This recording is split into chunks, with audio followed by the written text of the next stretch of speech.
Meeting to order. It's 7:02, and I just want to mention that the meetings are always videotaped and broadcast at later dates, firstly at WABM.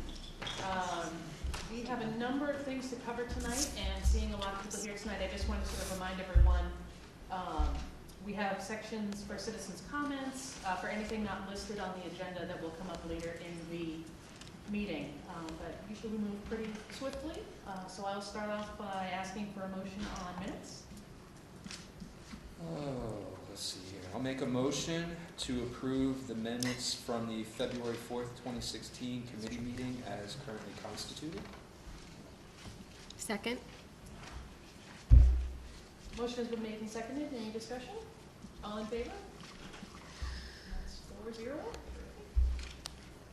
And then moving on, so Chairman's report, I will save any of the budget-related updates until we cover that later under item number 10. But I would like to welcome one of the students, Haley Fritz, who is here tonight, and I will give her my time to speak about her senior project. So welcome. And if you don't mind just using the microphone, feel free to lower it.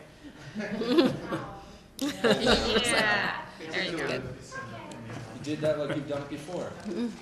So, my name is Haley Fritz. As mentioned before, I'm here on behalf of myself for my senior project. My research, so senior project consists of 3 components for those of you who don't know. Research paper, internship. I intern with Governor Charlie Baker right now, and a project at the end. And then throughout the year, there's some presentations and things that we do for our advisors, but that's mostly for training. So, first semester, I did a lot of intensive research on the relationship between television and politics because I would like to go into a field in politics, namely event planning.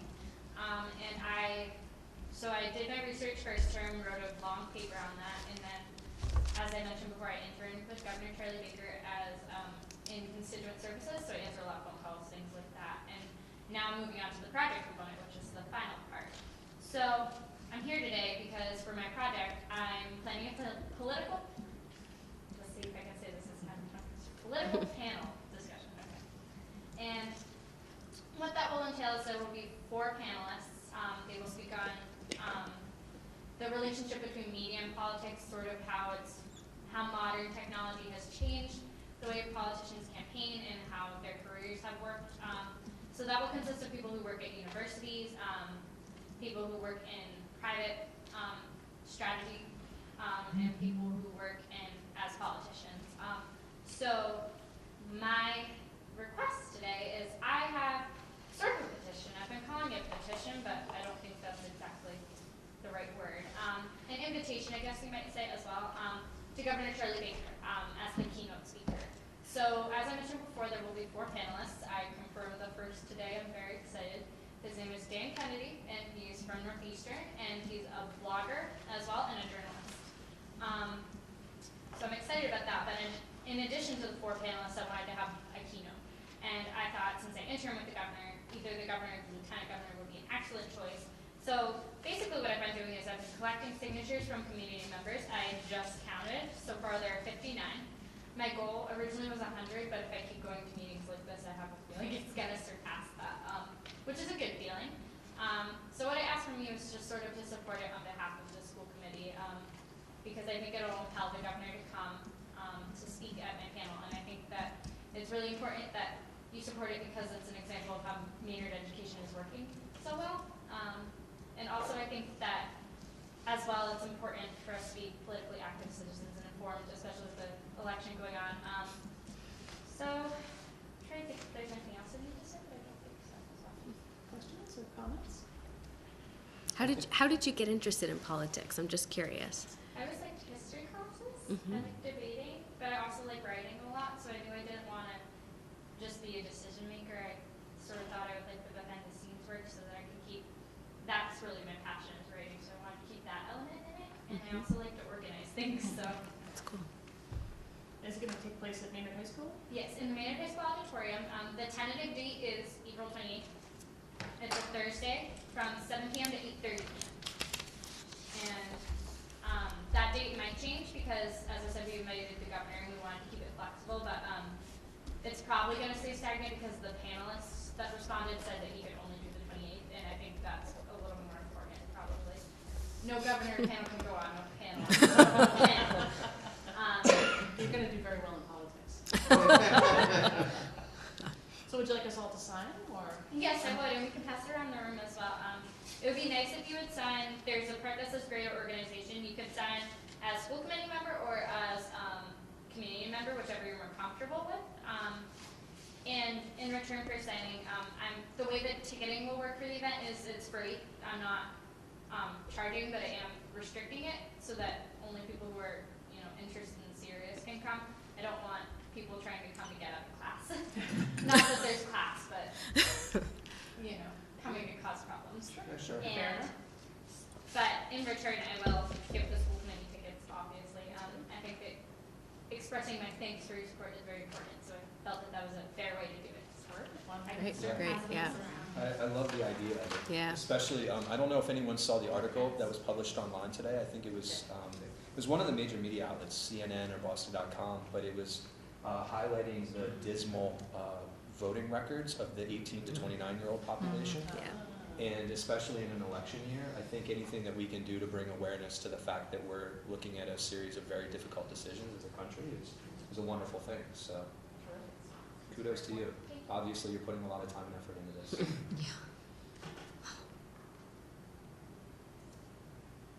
Can you vote in the primary next week? I cannot. Not. I turn 18 in July, so I'll Okay. vote in the election, but not in the Okay. It's more important anyway. primary. And I just want to, first of all, I'm always so impressed with our seniors and the senior project process and all that you do. But this would be a wonderful event for Maynard. It's really wonderful that you're bringing that to us, bringing the governor who's so popular. I recently heard that he's the most popular governor in the United States right now with an over 70% approval. So, boy, that's really impressive, and good luck on that. The panel's going to be interesting anyway, but boy, it's impressive that you're trying to do something really nice for our school system, and we appreciate that. Thank you.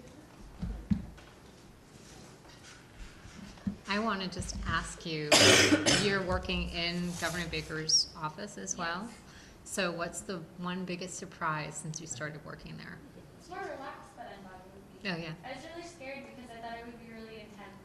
I thought like black pantyhose every day. No one would ever smile, but it's not like that. People are friendly, people are relaxed. I get to leave early sometimes. Like it's not like working in a prison or anything. That's good. Yeah. Free pizza? Do you get some free pizza every now and then? There's pizza when we get to meet the governor. So there's intern lunches and there's pizza then. And there's potlucks on Fridays. Well, I just think this is really impressive and awesome.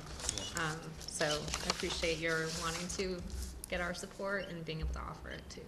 So. Can you tell us what you hear about most on the phones when people call, or is that classified? It's not classified, I can't You tell can be you their extremely general. stories, I'm but gonna they guess call a potholes. lot about things like child services and the health benefit. Yeah, so we're kind of like technical services as well as I bet. people call a lot and they can't get through to where they're actually trying to call. That happens real quick. Sure. Well, let us know if we can be of any help along the way, if you'd like to promote it. Superintendent Girardi sends out a blog note every week, and the principal does as well. So if there's something you'd like from us as well, we're happy to help you promote it. And I have a pretty active social media presence because of my professional career. So if there's any way that I can help promote it, please let me know. Thank you. It'd be a feather in the cap if Governor Baker is able to.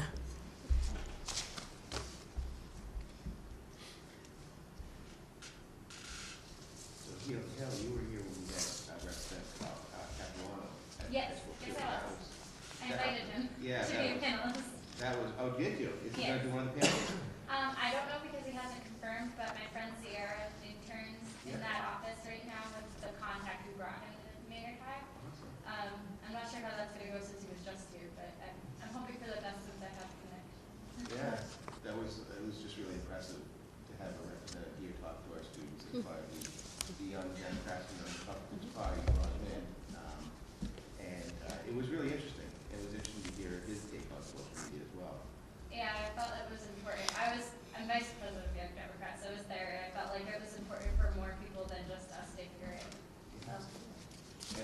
I also liked his definition of fiscal prudence too. I don't know if you remember that, but he talked about being prudent when you want something doesn't necessarily mean you have to deny yourself of it, but just be prudent when you do it. So I really liked the way he was thinking.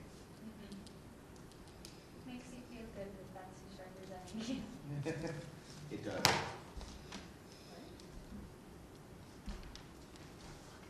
And I'll pass that around to Sure. attendees as Feel well, free. but feel free to, if you think it's gonna be a distraction, you can wait. No, I But think- feel free to go on and do this. Yeah, no, we'll move on to Bob's report, but I think, I just wanted to make sure everyone up here was all set, so, no, that's fine. Thank you so much. Bob, if you want to superintendent's report, or? Sure, I tend to go along anyway. And I've got a lot to share today. I'm pleased to report that in addition to our preschool receiving NAEYC accreditation, earlier this year, our kindergarten has now also received their NAEYC, I always reverse the letters, their accreditation. Many of the districts in our region do not have accredited programs, and this is just another example of the quality of education that we provide in Maynard. The fact that we are accredited, our kindergarten and preschool is accredited, is really quite special. I'm actually surprised that more school districts don't in this region. I've always been a big advocate of accreditation in my school districts that I've worked in the past, and I'm so glad that we've been doing this for years here in Maynard. So it's just one more example of the quality, and I'm I really want to thank all the preschool and kindergarten teachers for their hard work, because it's not easy to get accredited. They really put in a lot of time, a lot of effort, and they really focus on meeting the standards. So we have such superior educators. I have to thank them for all the hard work that they've done. And so I wanted to get that out as my first message today. Also, we have our facilities director, Aaron, out in the audience today. I was so pleased when he sent me an email today, because we've had some concerns with the auditorium. I'm sure people are aware we had some concerns with the way some of the pillar structures were assembled, and the contractors came in, they made it right, but Aaron was in charge of that the whole time. And he just sent out the email that that's all set, so he was kind of holding up some theater practice and some important things. But now we're moving forward, so I got to thank Aaron for his help with that. And it was really nice that the contractors, just took care of it, and we're all set. So I'm really pleased with that. Also, at our last school committee meeting, the members of the Disney trip committee came to discuss the date of their field trip that they were going to put in for. And they have submitted the official request to take the Maynard High School Band and Chorus to Orlando, Florida during April 20th through 25th next year, 2017. I just reviewed the official request from the Disney Trip Committee and the corresponding email approval from Principal Karajanis. I concur with Chuck that his letter confirms that the criteria listed in Administrative Policy 651 have been met, and as such, I've approved this field trip today, and I'm reporting this approval at tonight's school committee meeting as required by Administrative Regulation 651-1. So I just want to let you all know, that we had some good discussion. They followed through on it, and now we're going to have a wonderful experience for our students going into next year. So we're very excited about that. Under improving communication, and I'm not seeing it up there. Would you mind seeing if you could fix that for me, Jennifer? I'm really excited to report that with some of our very special colleagues, including Colleen, who's up here, and I'm going to describe a little bit about all we've done together. We've worked together on the district goal on improving communication, which is actually one of my evaluation goals too. But in the past, I've received many concerns about our website, and that it wasn't visually appealing and wasn't organized well. And this year, I actually received an invitation from a website vendor to participate in a webinar called the Website Throwdown. And what they did was they took the best websites of many private schools, because it's a very expensive company that provides websites, and they had a throwdown to see what were best website design principles in each of them. And they actually picked, number 1, 2, 3. We went through them. We got to see the throwdown, and so we participated in that. It was Colleen, myself, and Jack Colombo, who's our IT guy, back in November. And after we watched it, it gave us a bunch of design principles as to how we could improve our website. In the meantime, Charles DeBron was working with Jack to add translation capabilities. So if you, I don't know if you can see it, it's not, but off to the right, if you click on translate this page, it will translate everything that is in the PDF in this website. So some of our next level improvements are going to be to take some of our PDFs off, like some of the forms that we use, and turn them into fillable forms or do something else with them. But the great news is that now you can translate into any number, just about any language, our website can be translated. So anyone in the world will be able to know what we're thinking and what we're doing.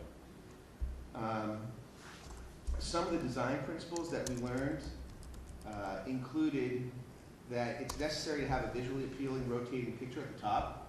So you may have noticed that we didn't have a good set of panoramic pictures. So Colleen Andrade, who's also in the central office, went out with her iPhone, and you can see she took winter pictures of each one of the buildings, and it will rotate through each one of the buildings. And what we thought was really cool about that was that it'll be nice that as the seasons change, we'll be able to change the pictures. And so that kind of refreshes the website and gives some people something to look forward to. So that was something that we noticed that was pretty neat, and we started off with that. The next section is always about news and announcements in most websites. We only have a couple of things up there right now, and we have some ideas on how to make that more visually pleasing. We're still working on this. It's a work in progress. Underneath that, what most people come to a website for are calendars and quick links.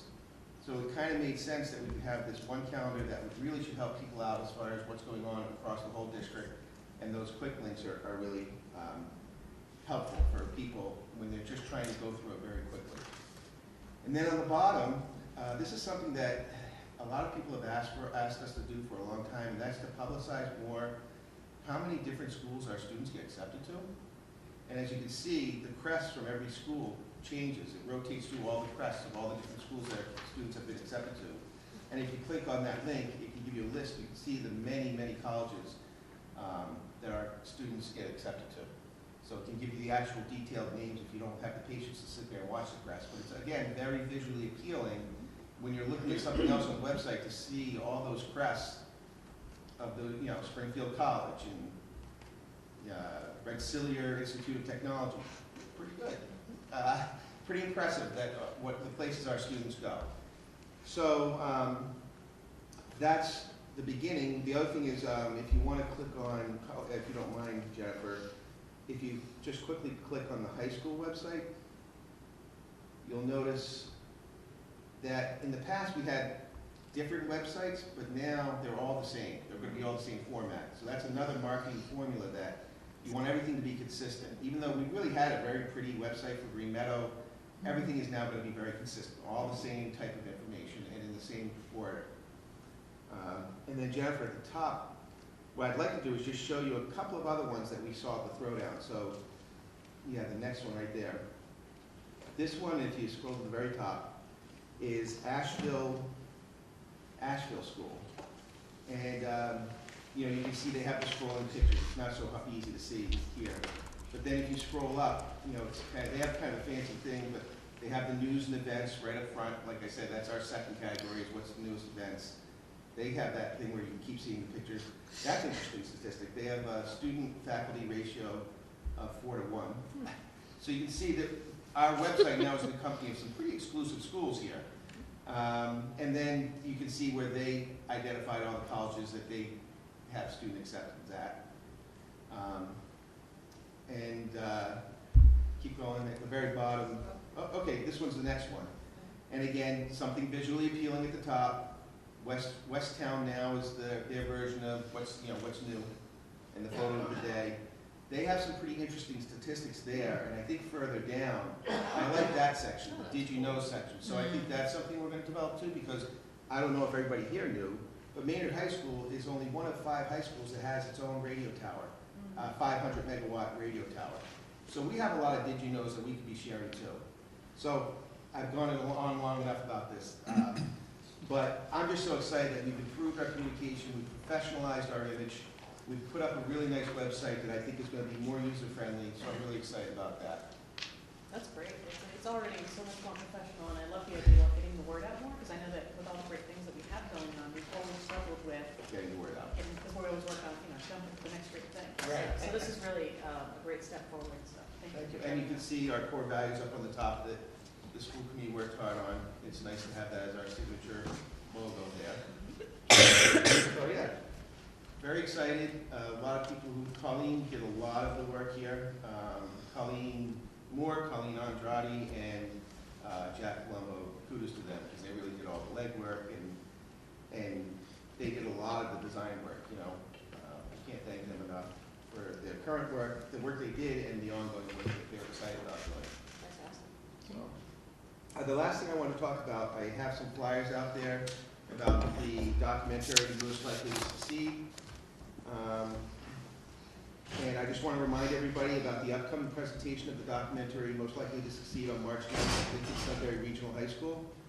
I think it's really important for the school community to hear this documentary, and if some of us were able to attend already and have seen it when we went to Newton North to see it. And I really just want to encourage everybody to go there and see this. It's nice that Lincoln Sudbury Regional High School, as well as Concord Carlisle and Maynard, are now kind of joined together on these type of professional development activities.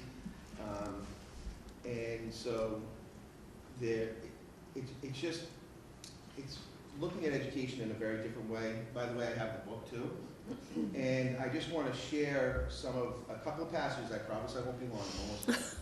But they're just little facts that people probably don't know how our education system developed.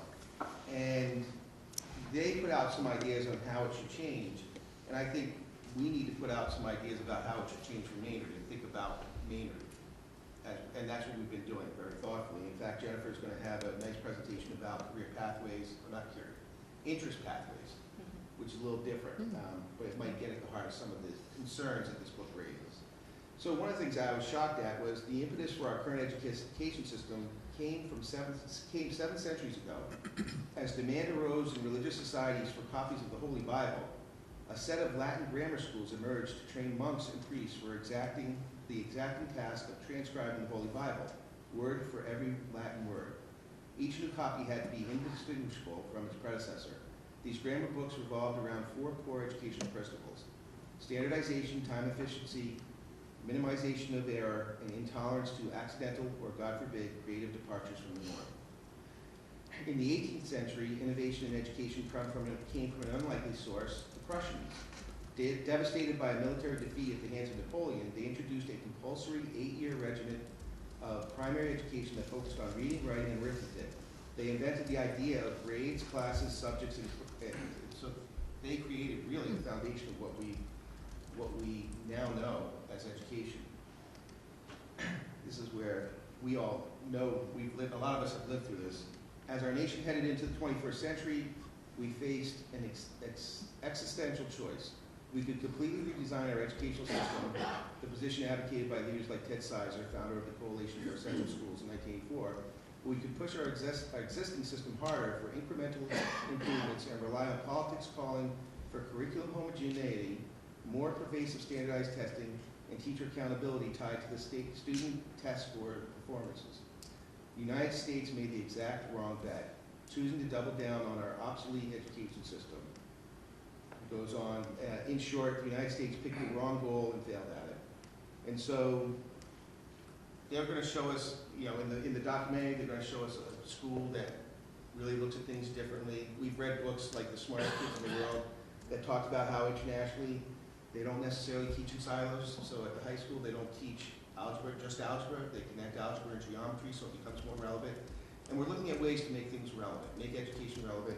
And like I said, the curriculum committee and Jennifer and I were looking at some ideas like the interest pathways to get students excited and keep that excitement. This book and a lot of other books that we've read talk about how kids are very excited at very early ages, and then the system of testing gets them away from being interested in learning and loving learning. So I've talked enough. I'm done. That's exciting. That's great. Thank you for the update. Any questions for Bob before we move on? So next up is student representative report. So welcome, Janelle. Hi. So in the past week over February vacation, our basketball team went to the Clark tournament. We made it to the finals, but unfortunately didn't find much luck. So that ended up beating us. loss. tough loss. And then we also have like signing up for Boys and Girls State, which is a leadership kind of political type program where the American Legion sponsors juniors to go to Stonehill for a week, and you run your own town in different groups, and so students are now writing their speeches in order to present them to the American Legion, and then they will pick who gets to go. And then also, I know that a lot of juniors have been looking at different colleges, especially with breaks, so we're all starting that process of college search, which is very exciting. Any questions? So, what you mentioned down at Stonehill, so will one representative from Maynard go, or? I think it's usually 2 or 3 girls and 2 or 3 boys. Oh, okay, that's great then. Mhm. Yeah. Questions? How bad was the auditorium shut down for everybody? It really wasn't that stressful for me because I'm not involved in the play, Sure. but I think all the kids involved in the play have definitely been looking forward to the day that it got approval. So. Absolutely. I think we all are. Yeah. Good, we're glad to hear it. Thank you. Thank you. Thanks for coming. Thanks. So this is the first opportunity for citizens' comments. If you have something that's not going to be discussed later, we'd love to hear from you.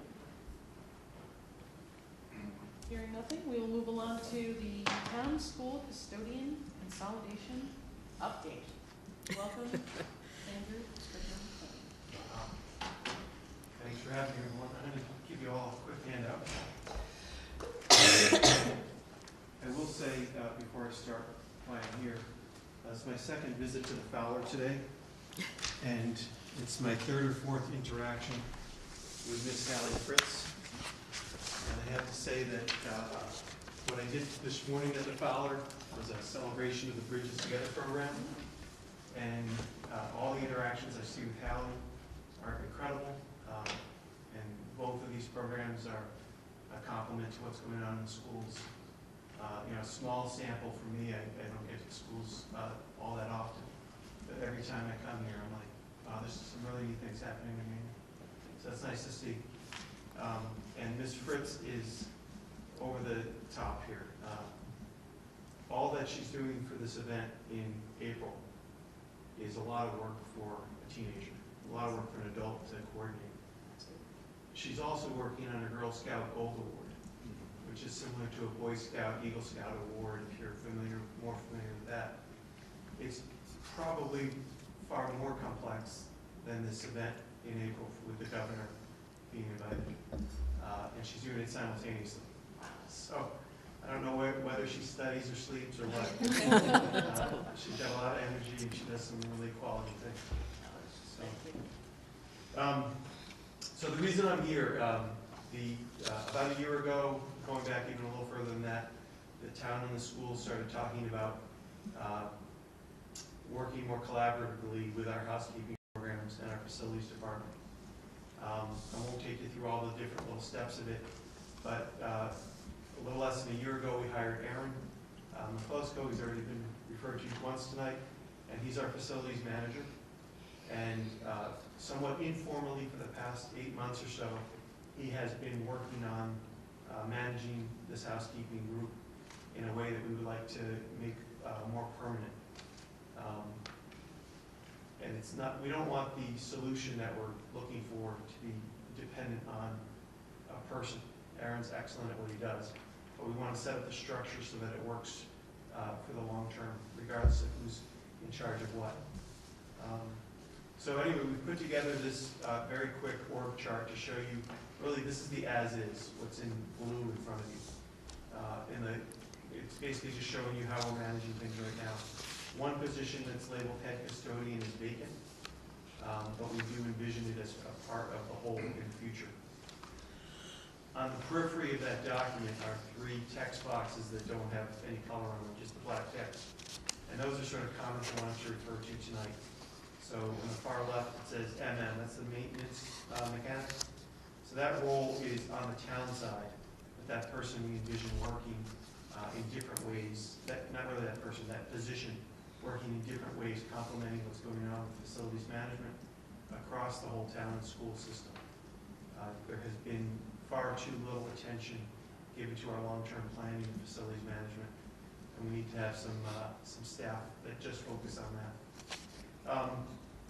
In order for that to happen, some of that work that person does now is going to not be getting done on the town side. So that's why we want to work collaboratively with the school staffing to make sure that it works in both directions. So the head custodian is part of that. That position is, there's a little note on the right. The position already exists in the org chart. We just don't have anybody in the position right now. It's a vacancy. But this person would help coordinate some of those things on a day-to-day basis when there's an absenteeism or there's a special need in one of the facilities. They're going to know where the best way to reallocate the resources are. And then down in the lower left, the lower right, I wanted to mention some of the collaboration that's already occurring. The town has historically plowed the school lots, for instance. That would continue. And the housekeepers in the school buildings make everything from the parking lots into the building safe. That would continue. But some reallocation of resources may encourage them to also do some of that on the town side. So what we're looking to do is make everybody more efficient and not have duplicate effort where it's not needed. So on the next couple of pages, just very broadly, part of the impetus for this I should have started with is that we're now in successor negotiations with the union that represents the housekeepers. That union is very in favor of this process, but they want the lines drawn in nice dark black lines so that when there's an issue, there's not a lot of finger pointing. Right now, everything in the contract refers to the schools and the principals and then the school board being responsible. And we want to transfer that responsibility through the facilities manager so that the finger pointing is minimized and the solutions are more evident. And we're not sort of chasing our tails because we didn't think it through. This is a plan. It'll be tweaked a little bit. We wanted you to know that we are trying to think it through. So the supervisory plan, again, is pretty much already in place. We're just going to formalize it, that the facilities manager is responsible for the crew. The principals and town department heads that receive the services can certainly assign somebody and say, hey, we have a problem on the 3rd floor. We need you to go over there and deal with that. It's not as though everybody has to call Aaron or some chain of command thing to get anything done. But when there's an issue, long-term supervision, those sorts of things, he's going to be the boss. The next page, we have a performance plan. This is more sort of long-term planning, but also when there's employees that need some supervision or need some direction, it might be disciplinary in nature, it might just be training issues, how that's going to be managed. And again, the current union contract pushes that through the school board and then into arbitration. We don't want to have conversations at this meeting over custodial disciplinary issues, or be sending stuff into Boston because we can't solve our problems and everything has to go into the DLR for resolution.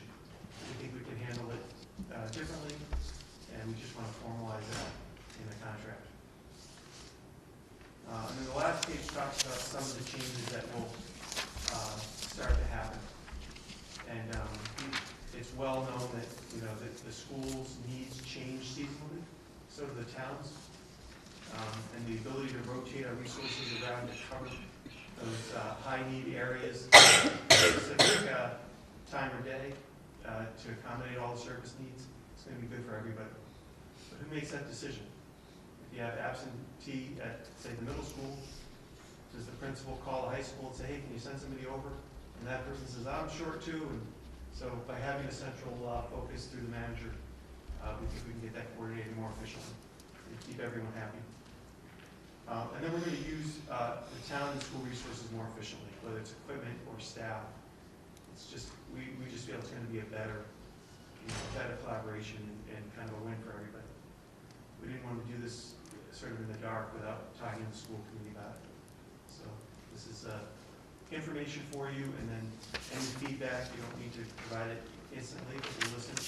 But if something comes up, something we haven't thought of, we'd love to hear where we can make the plan better. Well, when we start with questions, I was hoping to ask Pete and Bob if they had anything to sort of chime in, and then we might have more information and then more questions. questions, but if anyone has a burning question that you want to jump in with, go ahead. Well, I endorse this plan, and it's definitely the most efficient use of all of our resources, town and schools, which is a wonderful thing. And even though you're not supposed to put people in place, it's been wonderful working with Aaron. The principals are all very supportive of him, and he's been very supportive of them. So I endorse the plan. Pete, I don't know how you feel.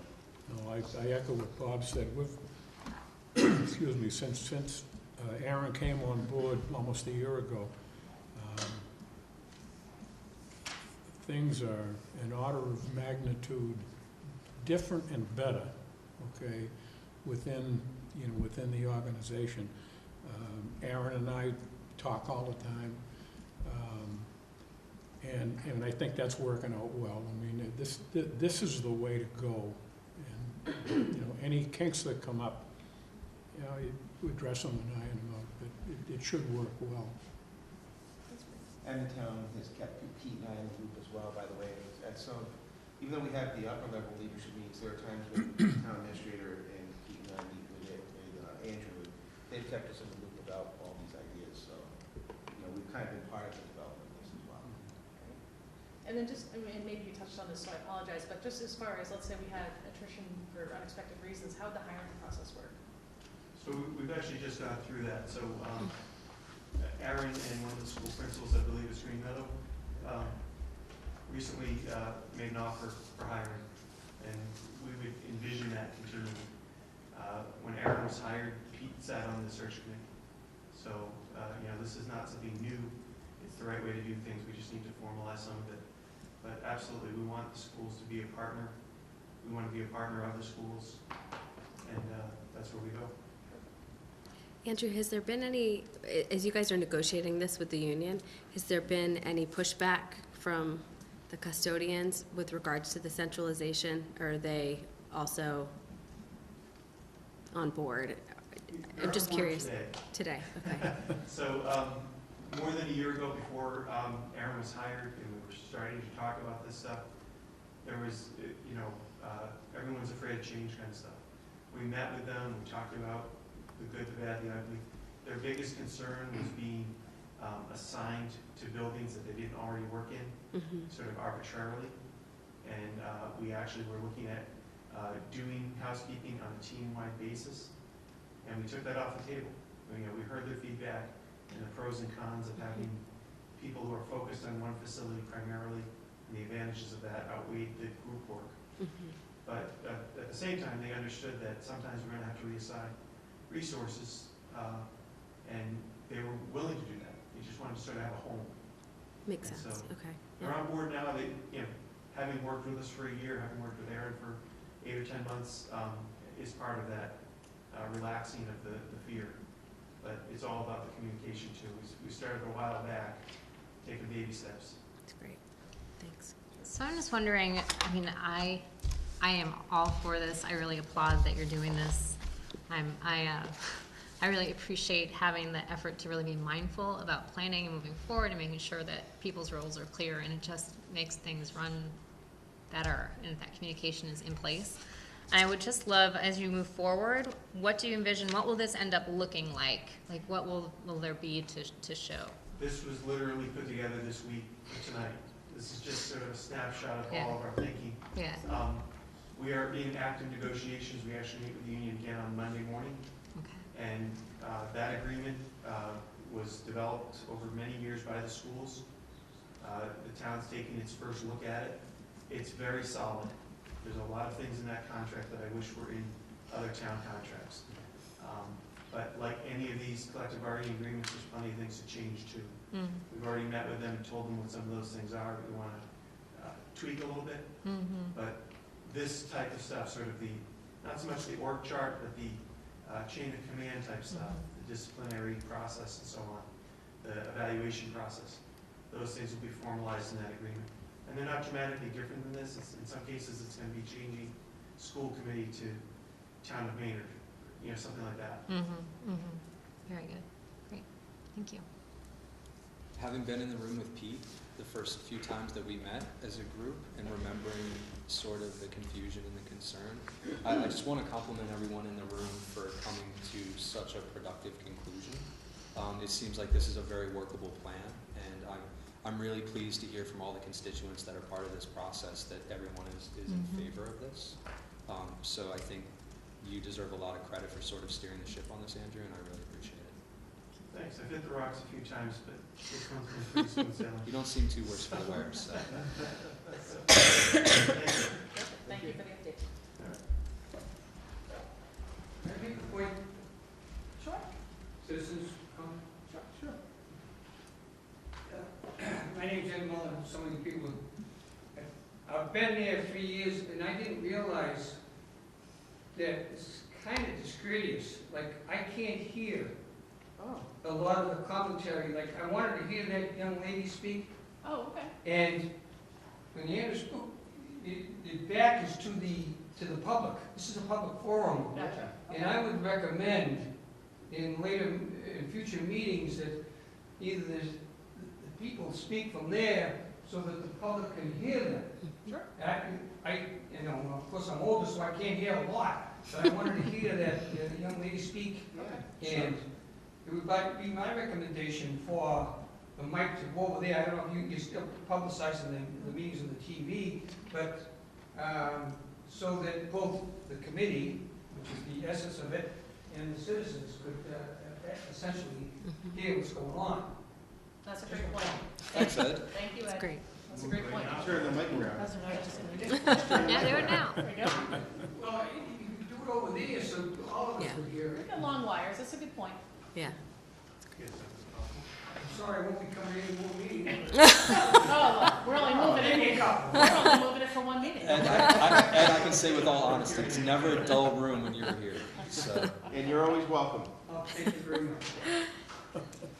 All right, so moving on, and I think, I'm glad it's next because I know we have a number of people here for this. So CPC grant request, I just want to give everyone sort of sort of where we're at in terms of the CPC from the school committee perspective. Justin's been in France, so it'll be good for him to get updated. Apparently they didn't have any internet over there, so. So. They're a little bit behind us, and I'm just gonna leave it at that. So. So CPC, for anyone who's not familiar with it, Community Preservation Committee, we all contribute money to that fund via real estate taxes. The state matches it, I forget the matching amount, but each year there's sort of a pool of money, and it can be granted and spent on a variety of different things. So there's a historical component, affordable housing component, open space component, recreation, and I may be forgetting one. I forget if they combine open space and recreation. So every year this committee, which is made up of citizens and also representatives from the planning board, the board of selectmen, the historical commission and things like that, they get together and they start to receive applications either from citizens, groups, departments in town, or combinations of that. So what we have done so far this year in terms of the school committee is we had a group come to us last fall and present their plans for phase 2 for the Green Meadow Playground. So last fall we did all the work for that. Phase 2, the conclusion of phase 2 gets them to a more usable playground. So I don't want to go all into the details, but as all of us remember, last fall we spent some time on that. The CPC committee asked us for a letter of support, which we provided, and then they called me in to ask for funding, some sort of matching funding to show our commitment to the project. So we were able to find some capital funding to contribute to the project, and that seemed especially important to them this time around. So we did that. Then I was called back more recently to explain the schools and school committee's perspective on priorities, because now they had a Fowler Field. The first proposal was sort of doing some work, and then now the proposal, I think, and I'll let Steve Jones explain it much better than I will, is now more of a study and sort of some, I don't want to encompass his whole talk.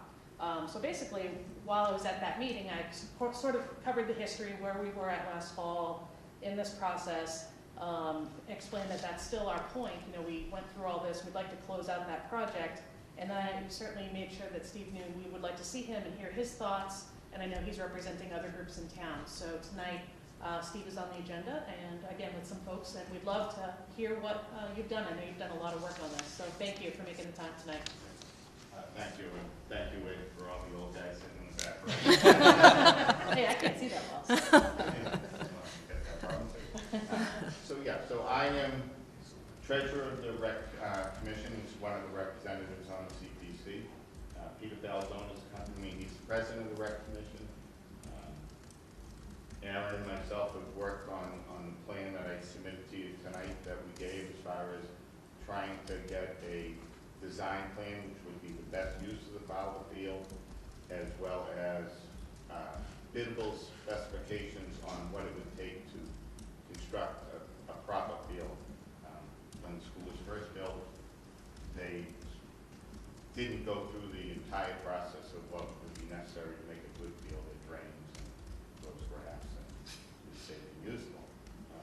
Also accompanied with Chris Gallo, he's a representative of Maynard Youth Soccer, who has 300 families that play soccer in town, use that field extensively with the Tiger Cubs, and also It's U10, U12, all the way up through U19.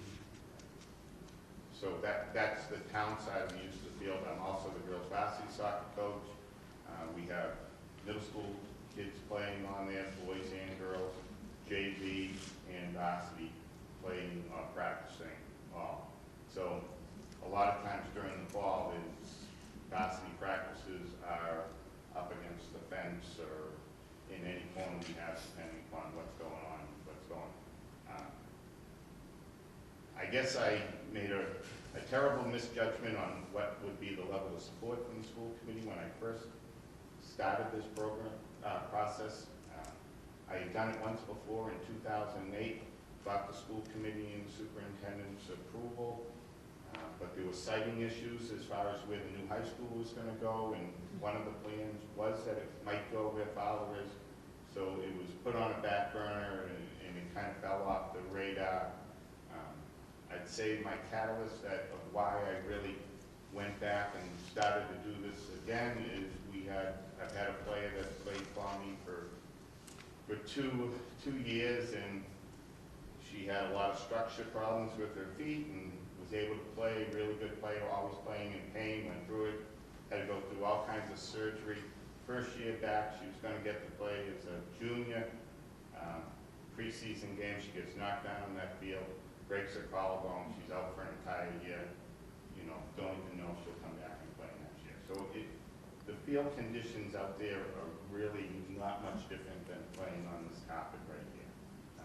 And it's not just the Fowler field, there's fields all around town that just, from lack of planning, lack of maintenance, just lack of funds in the town to be able to do everything we want. So I presented this plan as hopefully a first step on what we can do to start to construct a good usable field. This is the largest single-use field that we have in the town. Has great parking near it.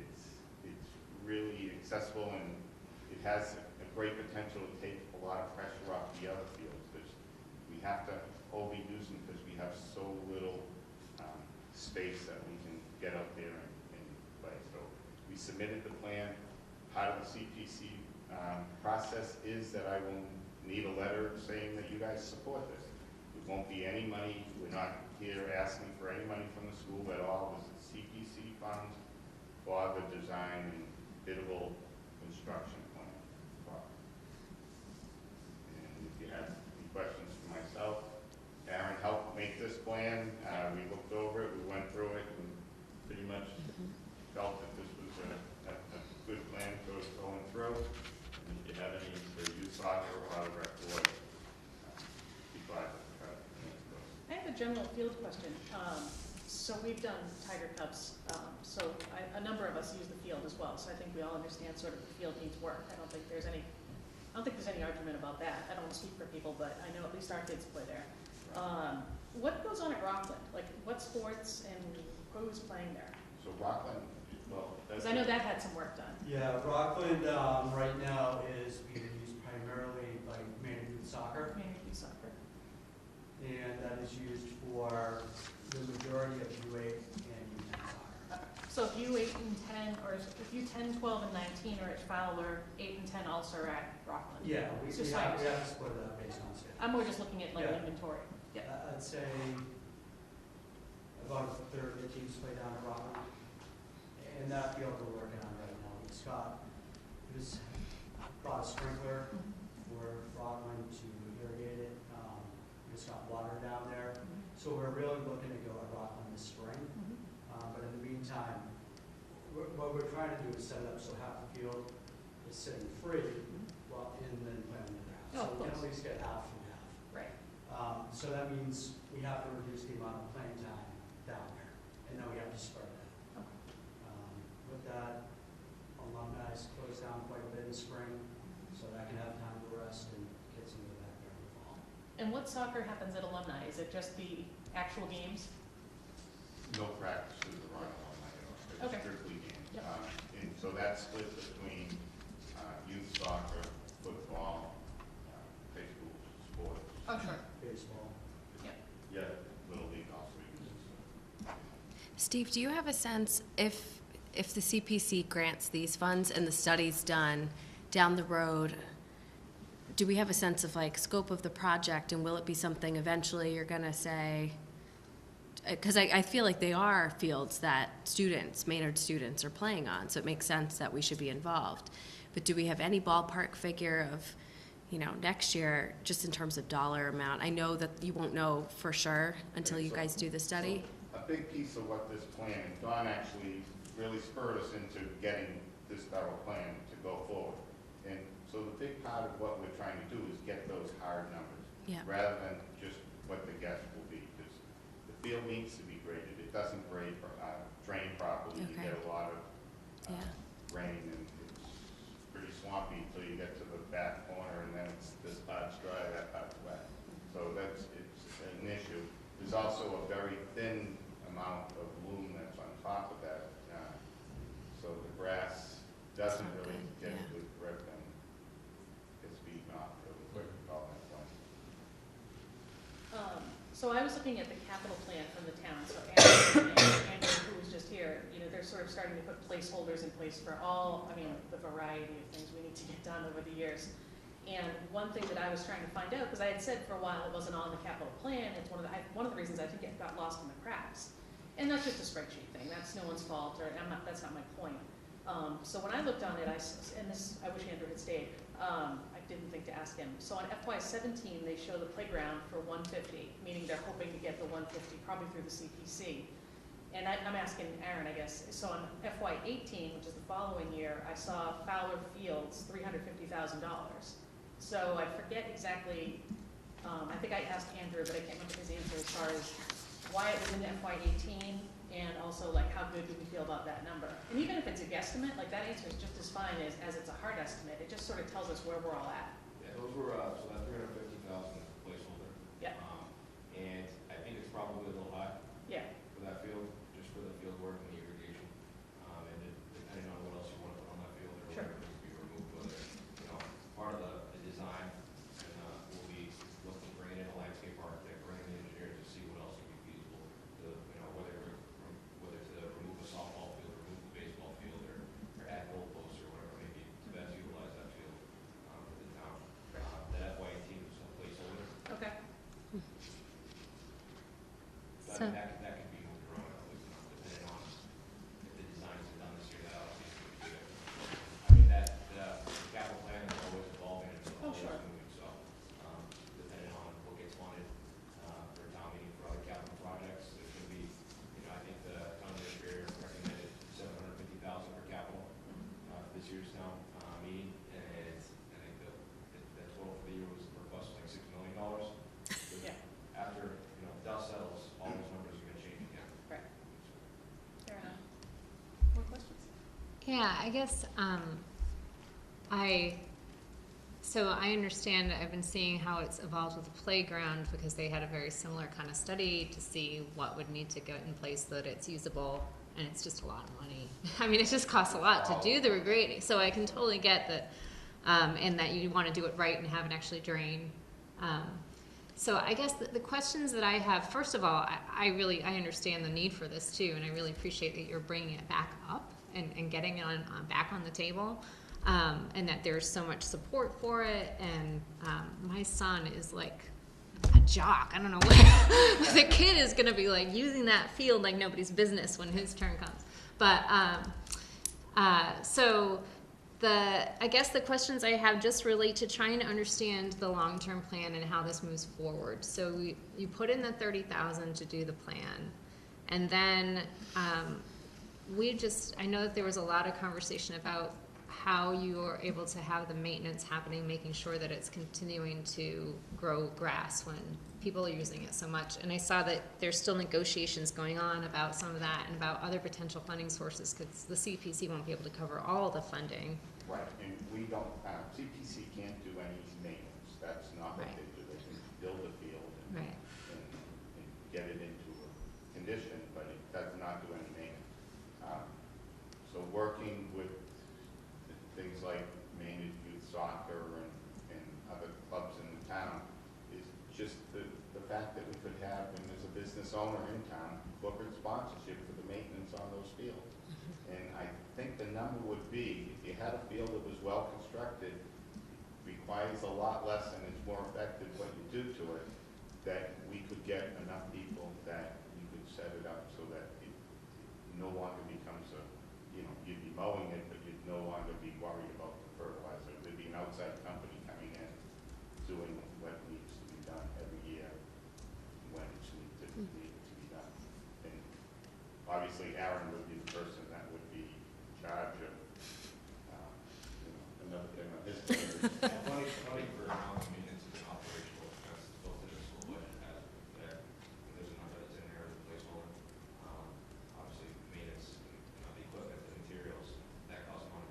And then there's a manpower piece. I mean, there's on the organizational chart, there's a 1.5 full-time employee currently in the groundskeeper position. So, obviously we need some better equipment developed, and that's in the capital plan as well. The long-term field maintenance, I think it's a good mix between in-house, manpower, and then, also hiring specialized vendors to. Yeah, because I just know that's the same issue with the playground, that right now it's, they want to see the drainage, they still don't know how they're going to be able to get grass to grow and keep it growing.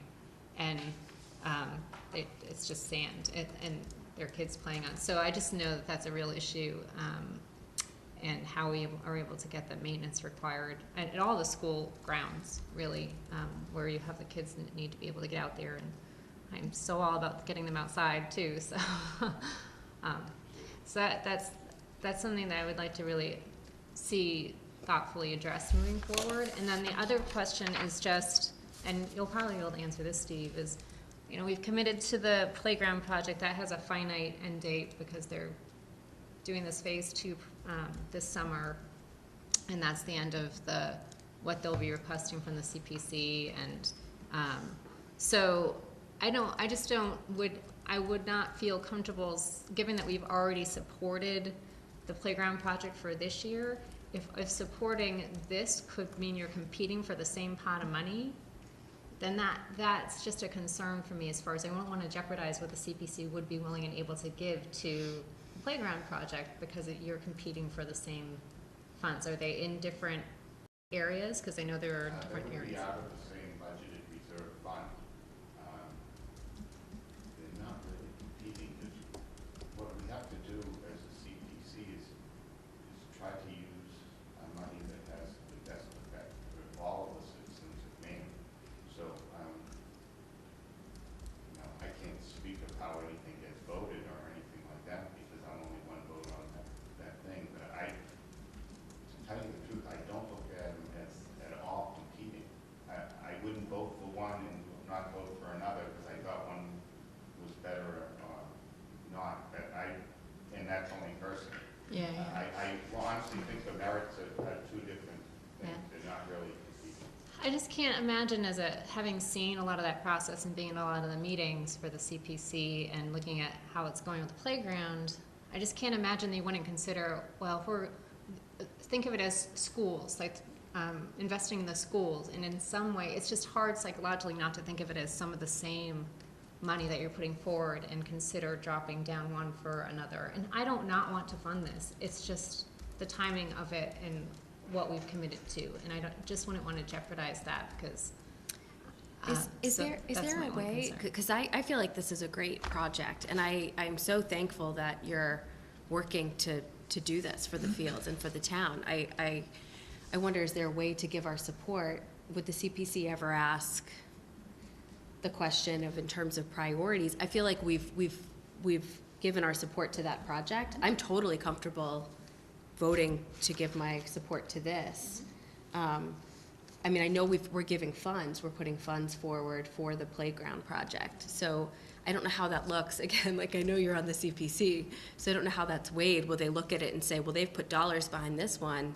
Because if they're really not, if it's not competing against each other, then I think, why wouldn't we vote for this project? Yeah, I mean, it's a tough call. Like, I think so, if this project was standing on its own, you know, there's no competing project, and we don't really know the inner workings of how they'll allocate the funding. It's a no-brainer to support it. And to me, it seems, you know, sort of the middle ground is to support it next year, because we have nothing else coming. That we've told the playground group, like, anything else you want to do, you're on your own, you know, not harshly, but corporate sponsors and all that good stuff. So let's say, and I don't know what the numbers are, because I'm not on the CPC, but if there's $150,000 under recreation, and only 120 goes to the playground, and then the playground sits there for a year because it can't move forward, but we put a study, it's like we have two projects going. And I'd love to do two projects at the same time. I just don't see the money there. And I could be wrong, but I just don't. So I don't know, you know, I feel kind of stuck just based on the timing. You know, like, I think this is a great project. I think it's probably our top priority next year, but that's just my personal opinion. Only because we've gone so far down the road of supporting this other project. So I just don't see any way to not jeopardize it, because I don't think we can write a letter that says we only support Project B if Project A is fully funded. That just seems dirty-ish. I don't know. So I'm not sure. I mean, I love the project, but I love it more next year because we really need to close out what we committed to. And then there's no reason in the world, personally, as one person, not to support this next year. Or for free cash in the fall. I mean, we'll have another chance in the fall to ask for money from the town. We don't have to only go to CPC. We could easily go for fall special town meeting and say, what was the number for free cash? 1.8 million? So they're gonna have another 1.8 million of unallocated funds for October town meeting. We could easily get an article ready for this. And it's at least a little bit better than waiting for the next May. So there's just a lot of different ways we could approach it, but I don't want anyone to think we don't support it. I mean, our kids play there. I mean, it's all the same. What's the timeline like? So in terms of the studies conducted and then construction of a new field, or, you know, irrigation and doing what? The study is just beginning. Yeah. Because then you have to figure out where you're gonna raise the cash. And that free cash is Huge, pretty much yeah. probably where we're gonna go from here to go to there. And clearly, there's a lot of citizens in town that use that field, and I know you guys represent not just the Green Meadow thing, you represent all the students and the town as a whole too. Powell Field is definitely well used by all of them. We talked about the number of people that are out there and the safety issues of those that are there. I do consider it an important piece that the school committee does support it. I would think you want to have the support of those people that are out there playing on it, and that you would stand behind them. Yeah.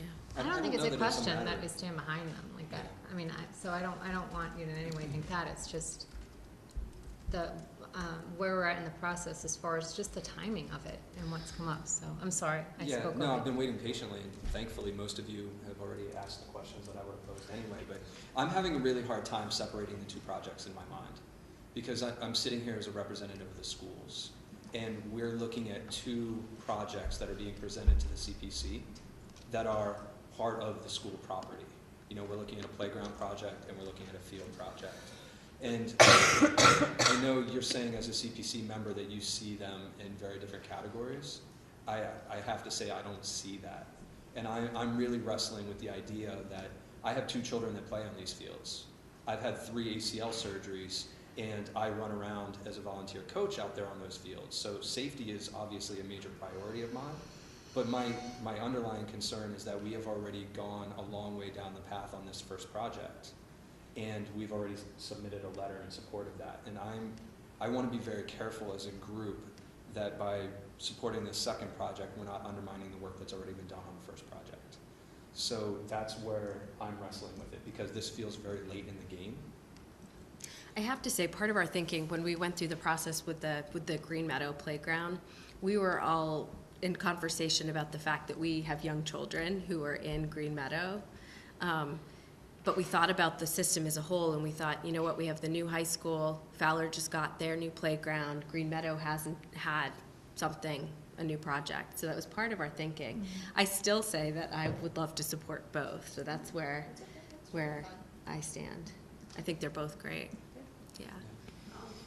Is this the same funding pool that came from the Fowler Playground that also went down into the Green Meadow Playground? Yeah. So Fowler had originally wanted those funds, and then Green Meadow came, and somehow, I forget what the meeting was, there was a gentleman here, and they ended up somehow giving money to Green Meadow and to the Fowler Playground? Is that the same? So, Fowler- I wasn't here for that. Green Meadow had put in the work to get the field. And we had even said last year that we, as a CPC, we had said that we wanted to support the Green Meadow field playground because of all the work that you had done.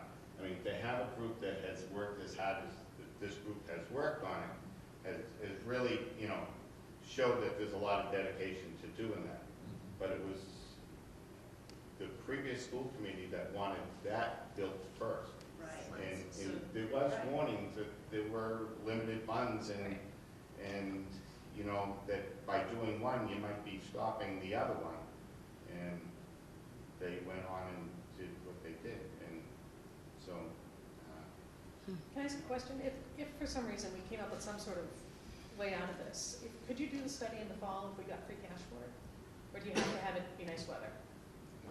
Okay. Because Bob and I have a meeting coming up with town leadership, so we'll meet with Kevin Sweet and Chris De Silva, and that's when we'll start talking about sort of the upcoming issues. And I, you know, just to try to find a way tonight to, you know, I don't know how we're going to vote, but another possibility is that Bob and I can start the push, because this is when we start talking about, hey, don't forget the schools for free cash.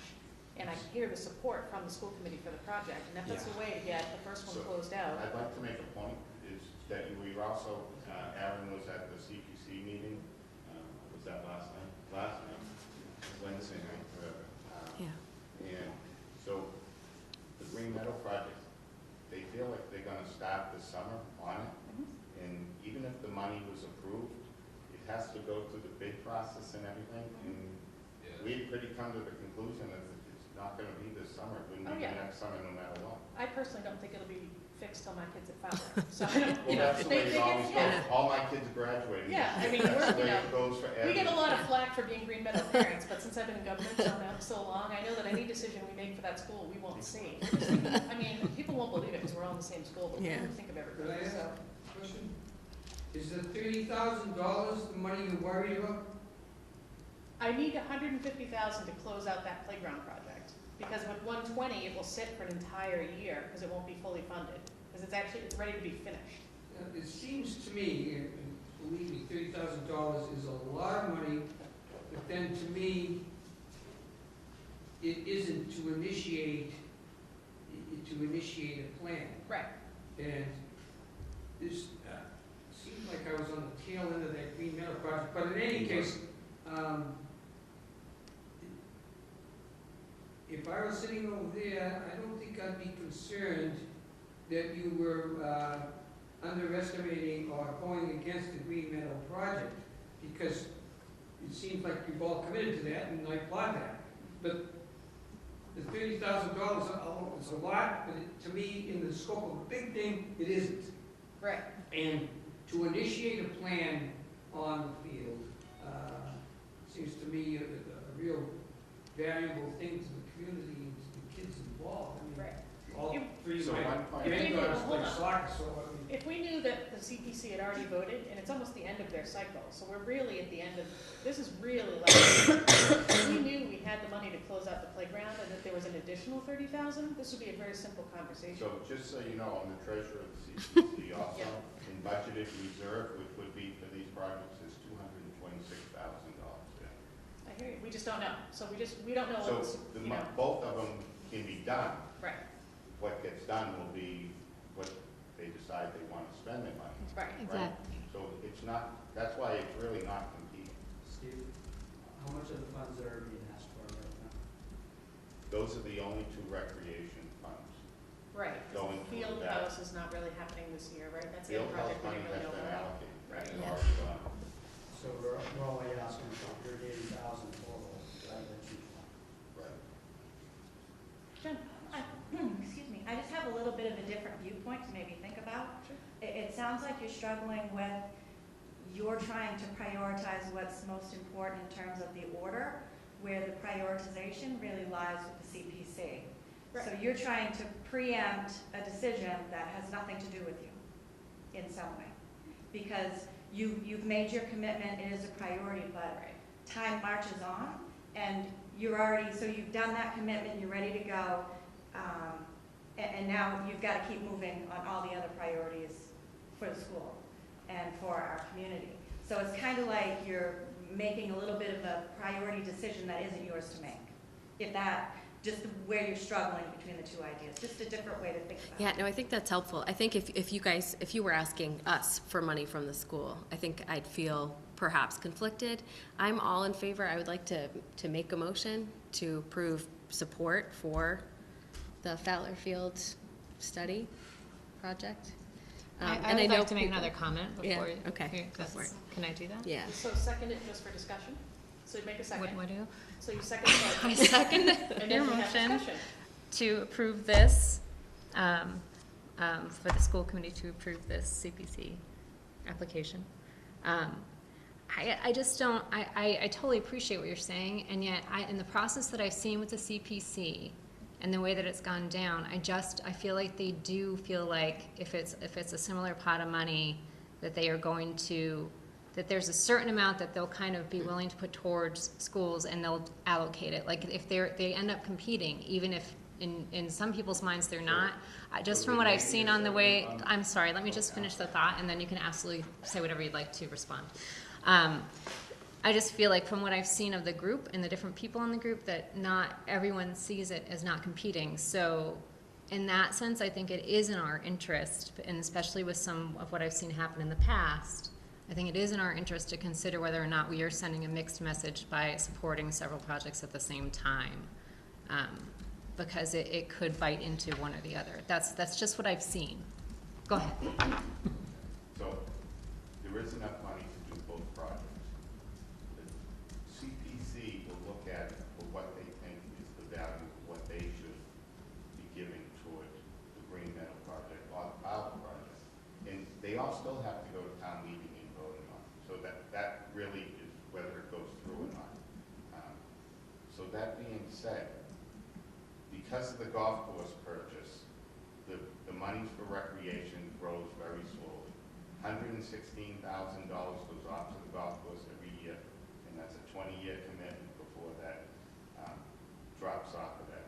So the CPC only adds this year added $42,900. So that grows very slow. The CPC tends to like to do smaller things so that they can do more things around the town. Playground projects have been big around town. $600,000 was spent between Rio Road and Coolidge School. 116,000, I believe, was spent over here at Fowler. We gave 50 to Green Meadow last year, asking another 50. School departments putting up 50. And I would almost guess there'd be another 150 before it was really done, the project, where they had equipment on the playground and they have the other things that they're looking to add in there. So the CPC is certainly, I think they're all valid, and I can only speak for myself because I never know what that vote is gonna go with the CPC, because they will talk and then something else will come out as a decision. I cannot speak for anybody but myself. But I think that the CPC will say that they'll look at the available funds and they will give what they think is appropriate for the CPC to give. And they won't consider it. The Green Meadow project is, to the CPC, a school project.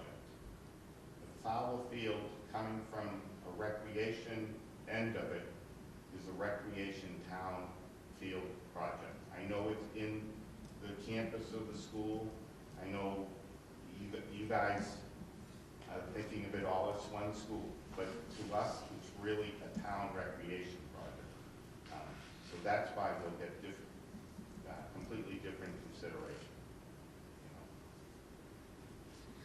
So just in terms of discussion, so I will not vote yes on this particular motion, but I will commit to fighting for free cash this fall. So I'm happy to take that up as if that helps at all. So, but I completely respect if I'm on the losing side of this one. So, because I mean, I want the project done too. So it just it needs to move forward. Well, so now we're having school committee discussion. So just let us try to get to some sort of next step.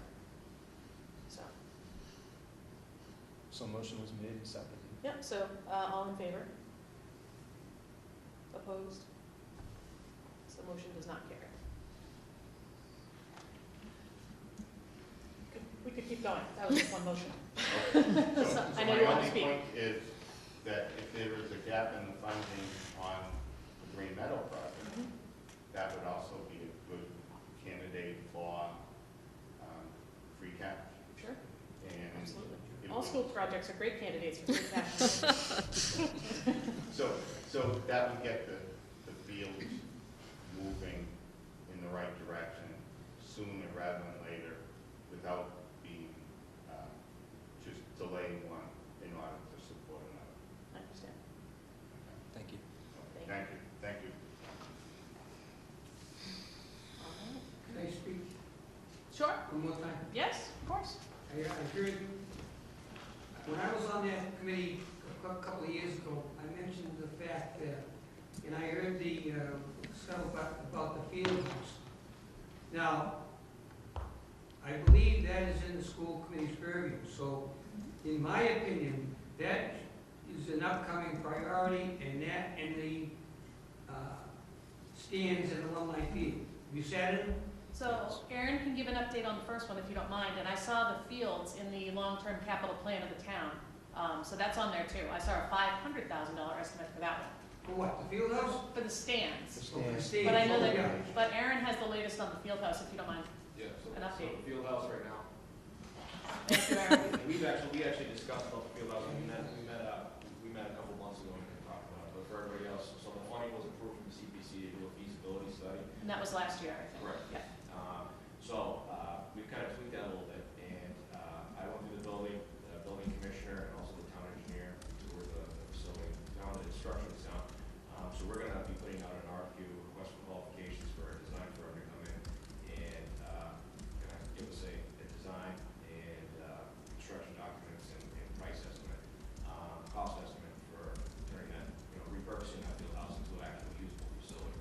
That'll benefit both school athletics and kind of whatever that field might be used for. Kind of we run that field out to outside groups like youth soccer or youth football or Relay for Life or whatever organizations.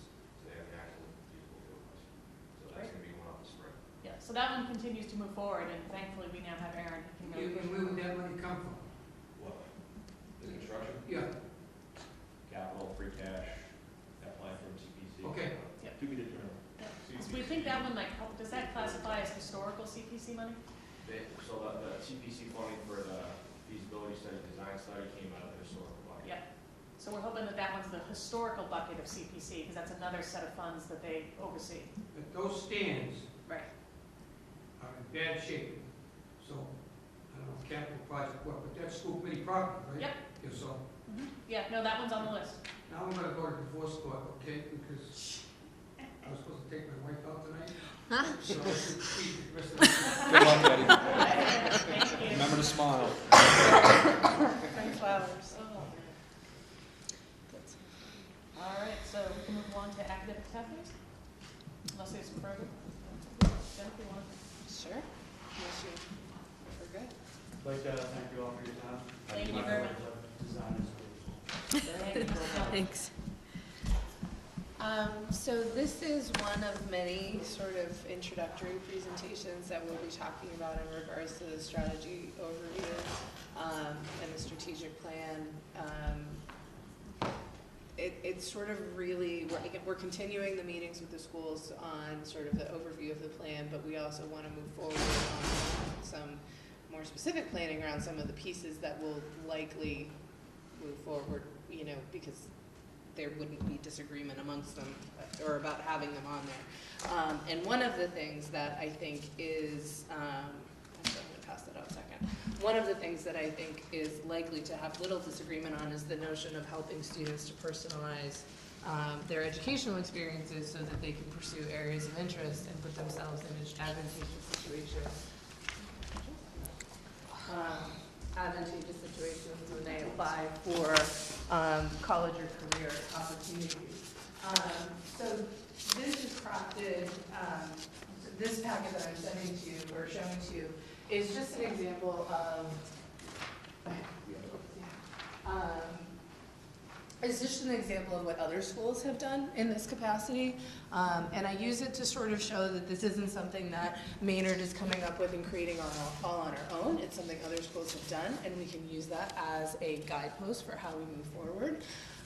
And I think that there's several different ways that we can think about moving this forward. So in this packet on the sample, you have some career academy pathways from Northbridge, where students apply to these career academies in 8th grade and they get in, and that sort of guides the course of their study. So that is one way that we can go. And it also lists for you on each of those sort of the different components of that pathway, and there's several there. Melrose High School also has several pathways, and they have many of the pathways that we are considering.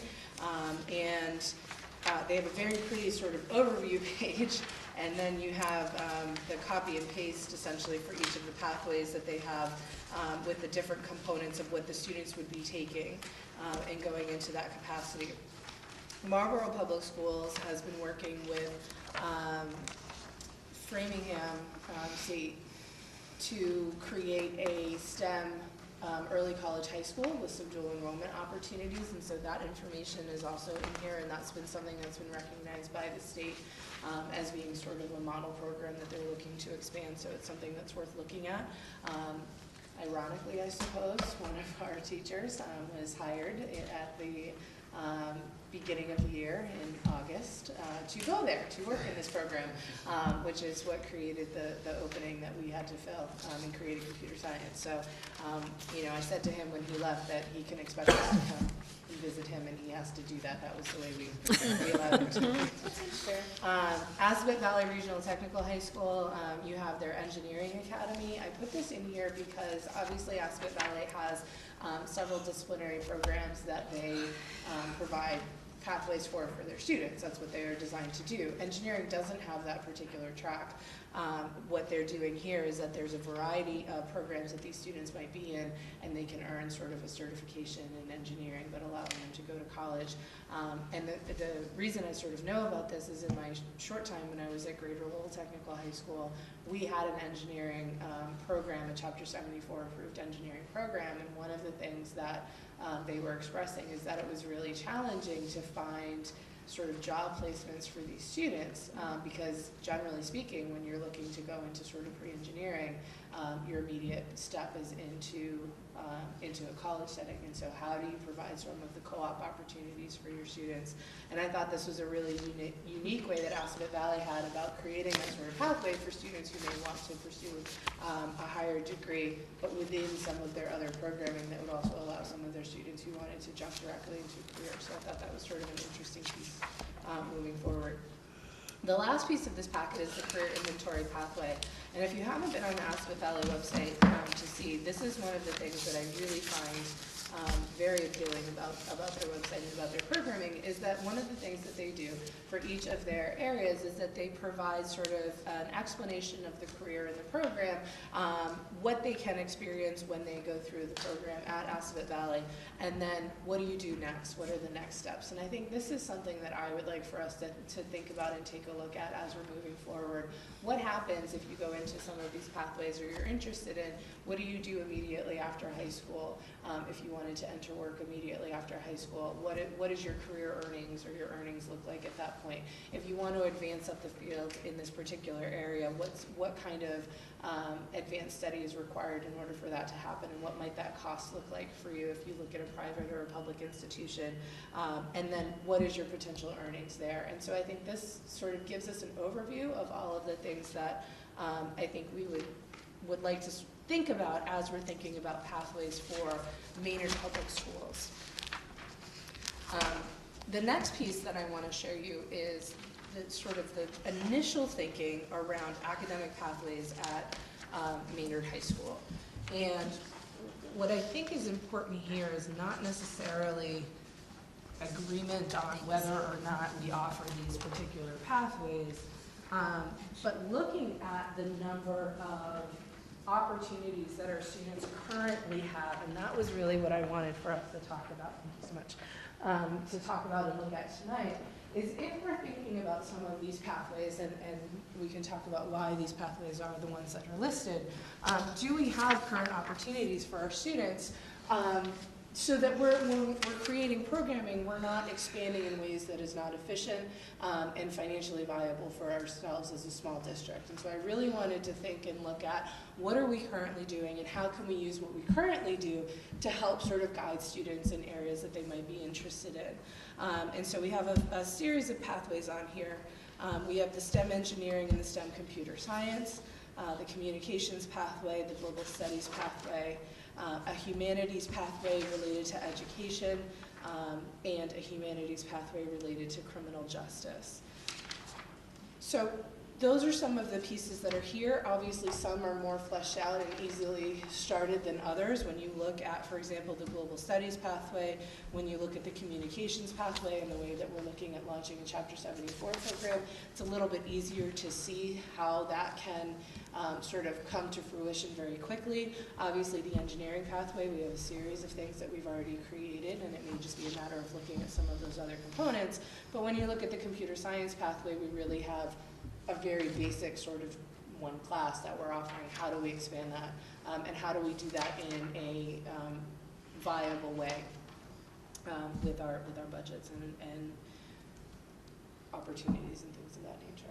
So can I just add, what I really love about this is it really highlights the strengths we already have. We've really built a lot in STEM recently, thanks to the town and their investment in Project Lead the Way, kind of completed the whole thing for us. We started off with a great engineering teacher and program. So it's things we already have. It's about just organizing it for student interest. It's not like a vocational program. It's just trying to get them excited and have their math credits involved in something that they're interested in. Or, we currently have a future teachers organization for kids to go down that route. This just kind of formalizes it so that they might be able to want to do that. And we have a robust foreign language, so the global studies and we have a lot going on there. So it's really just trying to organize it for students and utilize what we have without additional expense or without limiting kids by saying you have to be in a program. So that's, I think, the important piece there. The idea of this is really that, Northbridge, as you saw, they have an application process to get into a piece, and obviously with the WABM, if we go the Chapter 74 route, we would need to do that. But the idea of the pathways is not that we're pigeonholing or students are pigeonholing themselves, as 8th graders or 9th graders. But if a student knows, I'm going to be an engineer, and that's what they want to do, we're giving them a pathway to show what their course progression should look like. If a student's really not sure, let's give them a broad sampling so that they can see, okay, well, maybe I'm interested in communications. Let me take this elective when I have a free moment in my schedule. So it really is about, in our small school, providing pathways for kids where they know they want to go and that's what they want to do, and then also providing opportunities for students so that they can explore lots of different opportunities. I love the idea. I particularly appreciate that the fact that what you just said is summarized at the top of this descriptive document, because I think that there are some students who are very locked in on how they see their future playing out, but I also am highly aware of the students that aren't quite so sure. So I really appreciate the flexibility that's inherent in this model for both of those populations. Another thing that I particularly like about this is the idea of giving a purpose and a rationale to why we're asking students to study certain topics. As a high school teacher, I frequently hear the question of, like, why am I doing this? You know, and Yeah. I'm a strong believer in, like, open and honest communication, and I think that this sort of design lends credence to the idea of, well, you identified that this is an area of interest to you, therefore this is one of those prerequisites. Right. You know, giving a purpose really helps with that underlying motivation issue that is always a problem in high schools. So, And fortunately or unfortunately, you know, kids are always going to have to take U.S. history, which no one understands why they ever have to take it because the Commonwealth says so. And that's part of why, right? So part of these pathways would show the core requirements that students will have to take in those components. But there's also, I hope, opportunity to be able to personalize within that. So for example, this year we're trying something a little bit different with one of the writing courses, with a writing intervention piece that we were trying to do, where in the past sophomores opposite their PE course would take a writing for academics, I believe it was called. And the idea was that the teacher would be able to work with the individual students on where they were with their writing and help move them along from wherever they were, but it was writing sort of in isolation. So one of the things that we're looking at is still having a writing for academics class for students who are far below grade level in their writing skills, but then allowing students to choose either a forensics or a law and government class where we will overlay some of the writing, and the writing is already happening in those classes after having spoken with the teacher, which I had sort of assumed, which is great. But what we're doing is we're saying, okay, now write in your discipline. Let's write in your field that you're kind of interested in. So those are the kind of moments that we want to be able to expand. And I would love to talk with our teachers about, you know, do you really want to teach U.S. history, modern U.S. history, or, you know, modern world history? Is that the way we want to get at the requirements, the history requirements, or do we want to do something that's more thematically based, that still covers the requirements of the standards that we're required to teach, but we'll get at more student interest in that way? Being a small district, there's some challenges in providing lots of those opportunities, but I don't think that it's a reason to not sort of look at it and sort of think about it.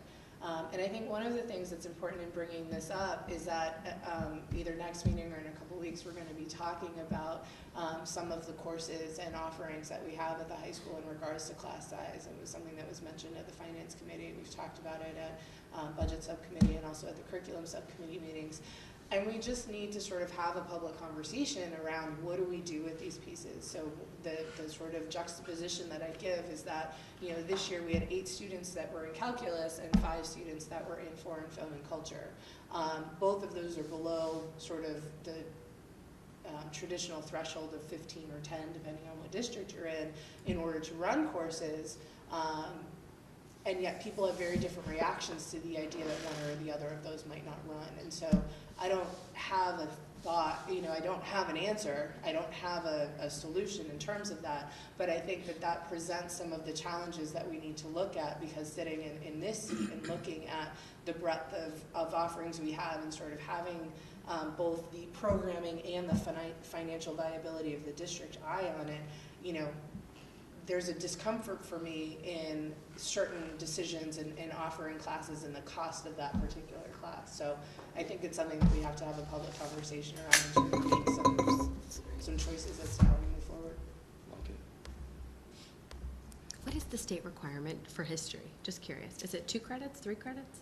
Oh gosh, I believe it's 3. Okay. I have no idea these days. Well, the state has no requirements for anything, is sort of the answer. The Mass Core requirements, which is what I think everyone tries to look at, is I believe it's 3 years of history, including 1 of U.S. I do know that Secretary Pizer and the Baker administration are really looking to push the sort of civics requirements in some capacity, and so that's a study group that is happening.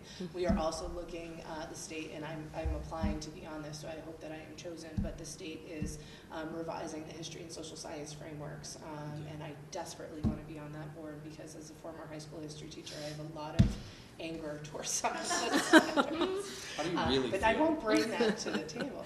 But I think that it's, you know, so we're looking at sort of some revision in that capacity, and I do know that Secretary Pizer has some very strong feelings around what he has said he would like to see in regards to a re-emphasis on U.S. history and traditional sort of history education and some thinking in that regard. So, Thanks. yeah. Yeah, we need more civics.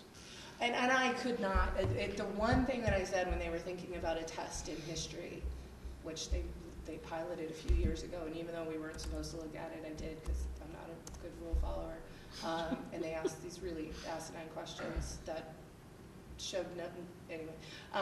But the one test that I always thought, you know, if you want to test kids on a social science content, structure and function of government, you know, that is the one that we put out there because people should know.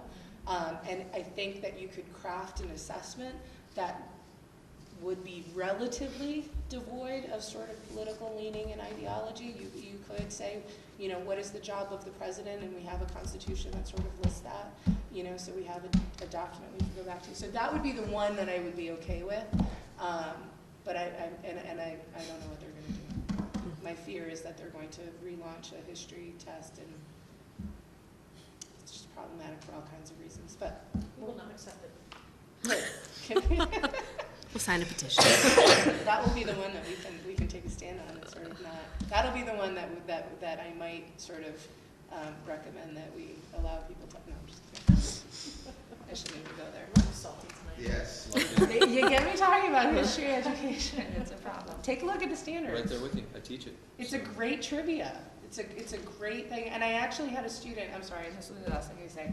I had a student, a former student, Facebook messaged me, and she said that she and her friends won trivia contest at a bar. They were over 21 at the time, so they were several years removed from being by that point. They had won trivia contest, and she attributed a lot of that to my class. And I'm like, great, that's awesome. I'm glad you won. I'm not sure if I should be insulted or not. But I was glad that they won. Your teaching stuck.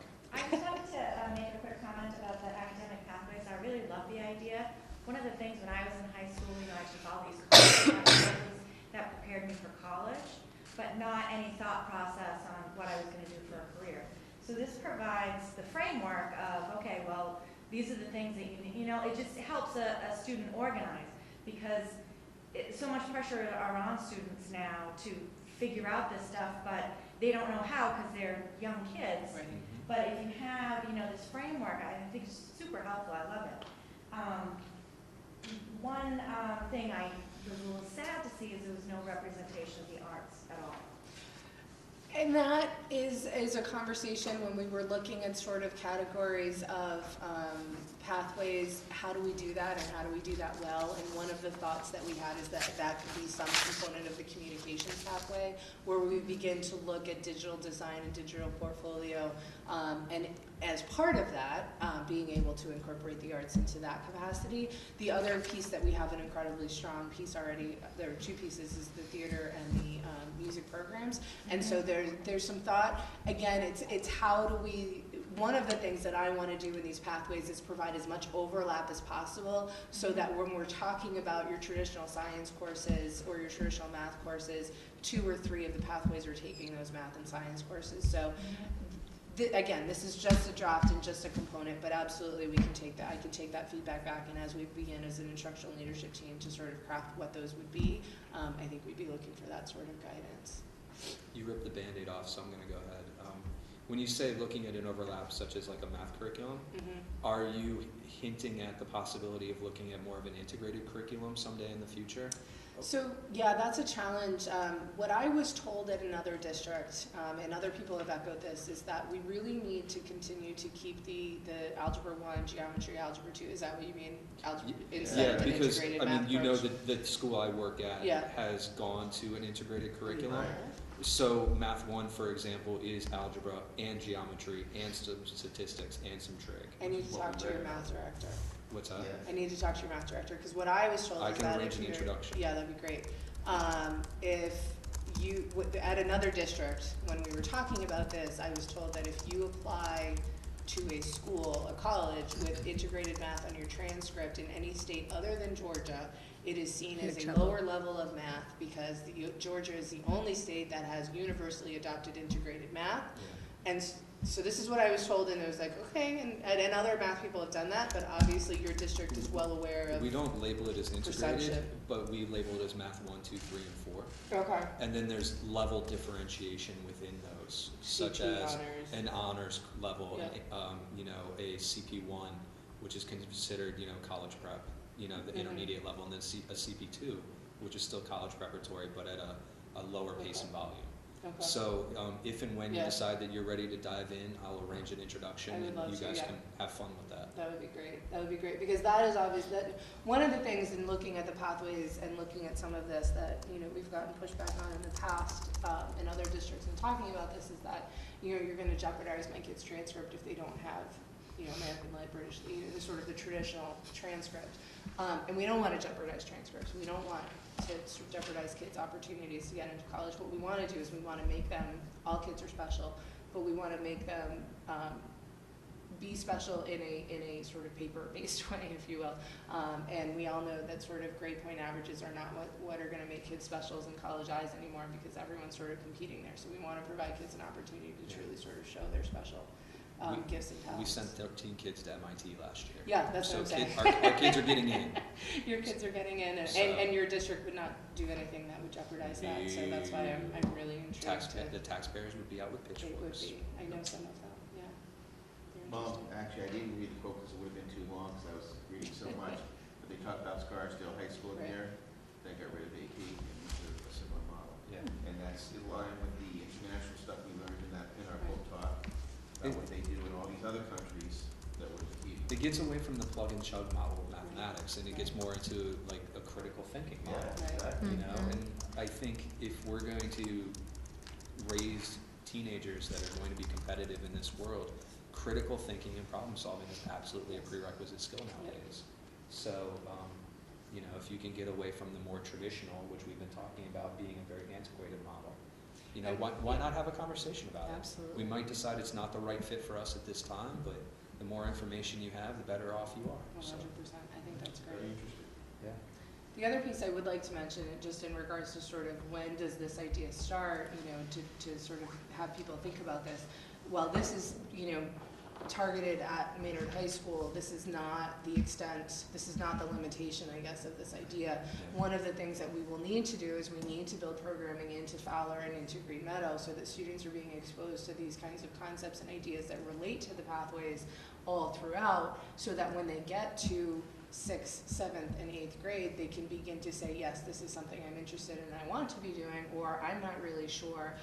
And so it will mean some extensive work with, obviously, the integrated curriculum and providing those opportunities, but also working with the guidance department in ways that we're talking with kids through advisory and through other moments and other opportunities, so that it's really a counseling session about who are you, what are you interested in, what do you want to do, what are you thinking about, and kids can do some self-exploration through that, and that will be something that we will be bringing down into Fowler, and in different ways into Green Meadow. At Green Meadow, it'll be much more sort of the college and career readiness pieces of looking at leadership skills, citizenship skills, sort of those interpersonal pieces, the social emotional, so that they're ready to begin this sort of exploration. I love the pathways. I always get scared because I feel like some kids, even when they get to college, are like, we have to pick a major. Mhm. Oh my God. Right. So I love what you said before when you said there are the pathways, and then there's also the just keep exploring. Yeah.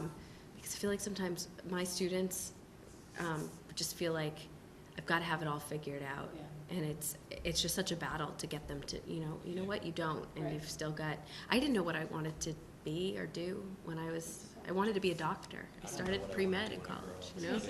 Last weekend. Yeah. I want to be a lawyer. So I just get, it sounds wonderful in terms of how you're framing it at Green Meadow, but I think about other countries, like, my husband's from Germany, and in Germany, you basically decide, are you going to the vocational school or to the academic high school, and you're just stuck there once you're there. So as long as the options are open and the kids can move between them too. And I think that's a it's really important message in working with the guidance department too, and how we frame that, because it often is, your most anxious students that we really need to pull that. We need to pull that back and sort of let the exploration process occur. And I think that has to be a component of what we do. One idea that we got bouncing around is we have this amazing senior project. Is there a way that we could use seniors as leaders to talk and present to the kids at the middle and the elementary level? Yes. I mean, that way we're not recreating anything. Right. Or even worse, creating something that doesn't exist. Right. We might just be able to look at something that's already in place. The senior project is is really the reason that we can do a lot of this very easily, because it's already there where kids can say, here's what I know and what I can do in ways that are really exciting and profound. It's actually going to help the senior project grow. It is absolutely going to help with that. So, and one of the things that we're looking at and just as an example, WAVM right now, they have their station managers, which are students that mentor the younger students. That's something that we want to bring over into the Chapter 74 sort of programming, where we have the student leadership there. The senior project component of having gone through the system and talking about this, having them go down and talk with the younger students. Awesome. I think that connection, what I say doesn't matter, like teachers, counselors, like if you have this high school senior that's coming in and talking to your class, like how cool is that? And you're gonna listen, and it's gonna mean something different. And how rewarding is it for the senior too? Right, and we already have a mentoring program as well.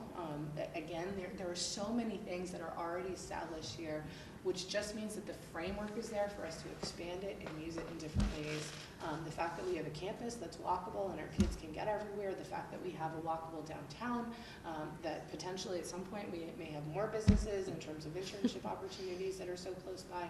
There's so much opportunity here to do some things that just really couldn't be done in several of the other districts that I've been in. I'm really excited. I was just thinking, I don't know how this would work my brain is starting to shut down. So, but if there was like almost how you can do an independent study? Yeah. Some sort of just even putting on here exploratory path, so that it's really being included and weighted as one way to be engaging in your studies. Absolutely. That's great. So I don't know what that would look like, but. Well, we do have a couple of things right now, where right now we have an introduction to Capstone, which all freshmen go through for a quarter, which essentially lays out the 3 options that they will have as seniors, and the idea that they will then craft their programming towards that. So again, the structure's already there. So we have that idea that we're sort of laying this out for kids, that this is sort of what your future looks like. But one of the things that we very much could build in is sort of an independent study, not just a senior project, but a junior project, sophomore project, some sort of component for independent learners where they want to sort of explore and be really guided by their own interests. And I think some of the questioning techniques and the things that we're putting in place at Green Meadow for the nature base that will then follow up to Fowler, when those kids get up, they're going to be really good at asking questions and being able to find out the answers. So I think, system-wide, we're in really good shape to do some really exciting stuff. Cool. Fantastic. That's awesome. I promise it'll be here when your kids get to that school. Can we hold you to that? If it's not there, then I should be fired. So, because maybe I shouldn't say that. Wrong pathway. Any more questions for them? Let's talk about negative stuff. Number 9, charter school legislation. So, Dawn had met with Kate Hogan in regard to the governor's proposal with the capital charter schools, and she suggested that Colleen and I look into potential actions that the school committee can take to demonstrate their concerns with the governor's proposal. Colleen found 2 templates from the Massachusetts Association of School Committee website and provide copies of what they would look like if you chose to vote on them. And so sending a letter if those letters and templates feel like the message you want to set. Yeah, so this is really just sort of getting the conversation going, so we can certainly, if we don't feel this is the right move for Maynard, that's not a problem at all, but if it's something we want to send our say up the chain, that's fine. I'm fine either way, but I didn't want to miss the opportunity to discuss it, so I'll open it up for discussion. I'm interested to hear your perspectives, because I have like a passionate, visceral response when I hear the word charter school, so I'm gonna bite my tongue for a minute. Yeah, I get arguments on both sides. I think I agree with some folks who are sitting here that they're fundamentally not equal to public schools, because the kids who end up there typically have parents who are advocating for them to be there. You have to sort of actively seek out those opportunities. So I get that argument at the same time as someone who taught in a public system where I just thought, oh my gosh, there's so many stupid things the state makes us do. It'd be great to be in a school where you didn't have to do some of these things. I get why they exist, so I'd love to hear. I think there's just so much discussion to be had. I don't know. I think my issues are really simple. They're just around the funding isn't really, so I have a fairness issue around funding and what we're reimbursed for. And then I just have an issue where I don't believe they truly accept all students. So I understand caps, so if the charter school that we are in a relationship with accepts 12 students per grade, I have no proof, but I feel that based on the students who don't get in or the students that get in temporarily and then come back to us, I just don't believe it's a system that really educates all students. I understand the small cap, and I'm not, I understand, but I feel like there's some fairness issues, and I might feel differently if I was in a major city and charter schools were, providing opportunities to get out of like a Detroit, where they've got some major problems with how they've handled education over the years, and they're really, looking at things like that, and they really need a reboot. I think suburban schools don't necessarily need a reboot. So if they cleared up the fairness issues around funding for public schools and actually accepted a representation of the students in Maynard. So if 12 students were Maynard, not just a certain 12 went, I don't think I'd have an issue, personally. Except even I supervise student teachers in Detroit, and in Detroit, I supervise classrooms where kids didn't have books. Right. And then you'd go visit a charter school. Right. It was pretty posh. Yeah, so even there, I get why they're existing, but I'm like, they're still taking resources away from the public system, even there. That's really my worry, so that's, yeah. So, those are sort of my two things. I'm the least educationally inclined contributor. I'm definitely coming from the outside of it as well. And I like the idea of charter schools. I think it was a good idea. Because it's great to be able to pilot things and be innovative and to offer some other offerings, especially if for whatever particular reason it's not working well for your individual child. At the same time, I was at the Mass conference where they were describing some of the data on this, and distinctly those innovations are not, they were supposed to be then get fed back to the schools to be integrated. And if you don't have representation at the charter schools, then it's not going to actually, it really isn't going to be a fair laboratory for whether or not it's something you could integrate in the first place.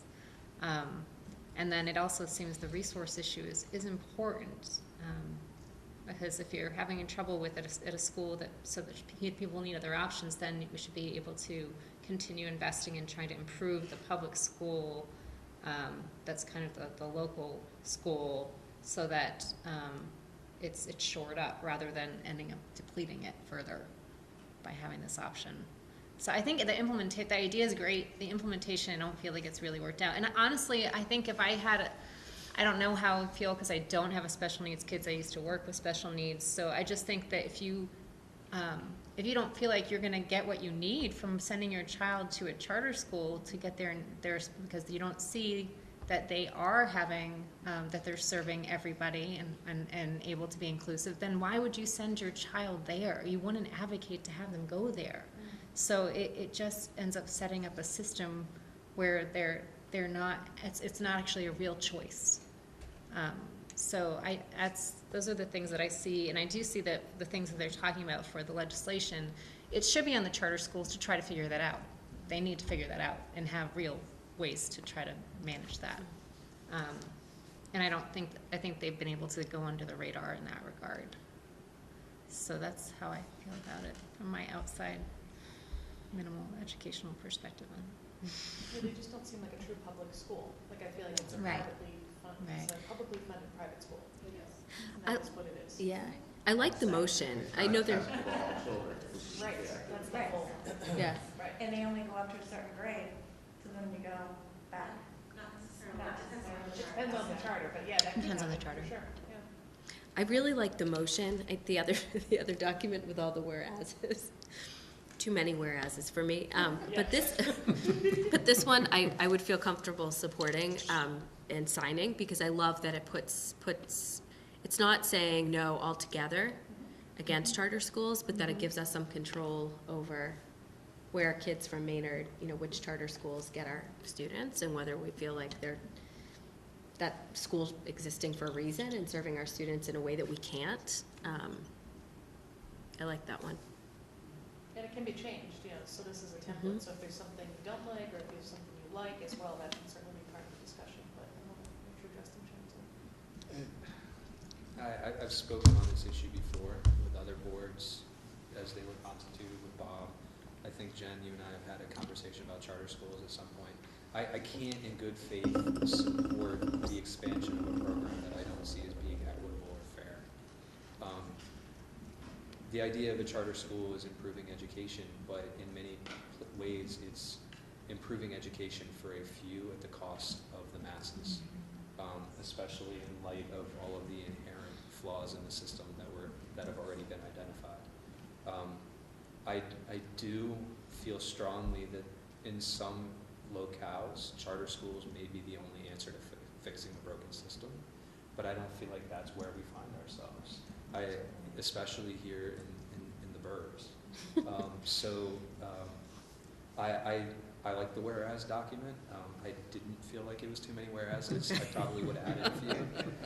But I do like the simplicity of this secondary document, because I feel like it does harness a lot of my opinions, especially in that it leaves some element of local control. And I think that's a powerful thing. That's the way our government is construed. The federal government has certain powers, and then other things are delegated to the states. And I think it's the obligation of the state to delegate some things to the local municipalities. And I like the inherent flexibility of this document. Do they have copies of these two documents we're talking about? We're welcome to have I'm one. just thinking. Oh. I was gonna give them my iPad. Sorry. Sorry. My iPad frozen on me. Oh, here. Do you want to look at the other one too? And there's, I haven't read it they can be certainly treated separately, so if there's something we like, or we like both. or Can we just whatever. send them both? Where's the other one? That's We can blue. certainly You're send- ready for that. We can certainly send our opinion. I think I just I- got tired So, of it. and it's Maybe obviously it's gonna be all something right. we talk about during the budget cycle. Like, there's certainly a lot of talk, and there's a ton of newspaper articles, and so it's. There's a lot of things to like about Baker, but you have to wonder what his motivations are on this. I don't get it. You have to wonder? Okay. Salty Jen. Tonight's not the night to talk politics. There's a I fine think line his between motivations are opinion and pretty libel. clear. Let's just remember that. We are being recorded. It's always a good time to make a motion. I wasn't gonna say anything. I'll make a motion. I will make a motion I mean, how does this work? Do we sign it as a committee? Should I make a motion for I committee? think I technically signed it, but but We you've did. authorized me to sign it. Okay, I Sign think it make a off. motion for the chair to sign the charter school motion document on behalf of the Maynard School Committee. I'll second that motion. Discussion? Hearing none, all in favor? All right. The whereas, is there any? I gotta look at it again. Let's give me one. I did like the one. It's just my computer's too slow. I can't open it up, my Yeah. computer's too slow. Yeah, mine froze. Well, so, Quality, enrollment problems. Yep. Okay, yeah. Yeah, I'd send that one too. You wanna make a motion? Can we send both? We can. We I could? think we can, yeah. I'll make a motion to sign and send the whereas document as well. Titled, how it doesn't have a title. Resolution, right? The Maynard Charter School Resolution. That's what we called it. I will second the motion to authorize Dawn to sign the resolution, the whereas resolution as well. Discussion? All in favor? All right. Sign in blood. Budget update. Oh, we have another Uh, agenda. We do. It's okay. Briefly, I since know, Justin on was budget on stuff. in Saturday, he was out of the country, so for your and the pleasure. Oh, sorry, I thought that was, didn't come kind. Should I have brought you back some chocolate? No, Croissant, please. Croissant. no, I meant it kindly. Do we have to hug this out? No, we don't. So we. Getting punchy. All right, so we presented the PowerPoint and the expanded budget narrative, both are well received, Board of Selectmen, School Committee, and the Finance Committee and associated folks and staff, all get together the second Saturday in February because it says so in the charter. So we did that and we presented and the town presented and it was a really great meeting. We did find out that we did not get our full funding that we had hoped for, but we did get level funded, which meant we did not get funding for the 2 technology positions. So we will look to talk about that more in subcommittee and full committee and things like that. Cool. We reiterated to everyone in the room that we're very concerned about the potential change in any reimbursement formulas from the governor on charter schools. So we always want to bring up our concerns so they're not, if we end up having to go to the selectmen between now and May and say things have changed or, so it's always good to have everyone on the same page of any concerns we have. So if there's anything I'm forgetting, but that was sort of Saturday. So it was a good meeting, Mary and You know, Jocelyn were both we there. didn't talk about this at the finance committee meeting, but the Kate Hogan had brought it up at the library meeting. But if the foundation level funding, if that all comes through, because there's been that commission who's investigated the ways that schools have been funded and the formula that they use.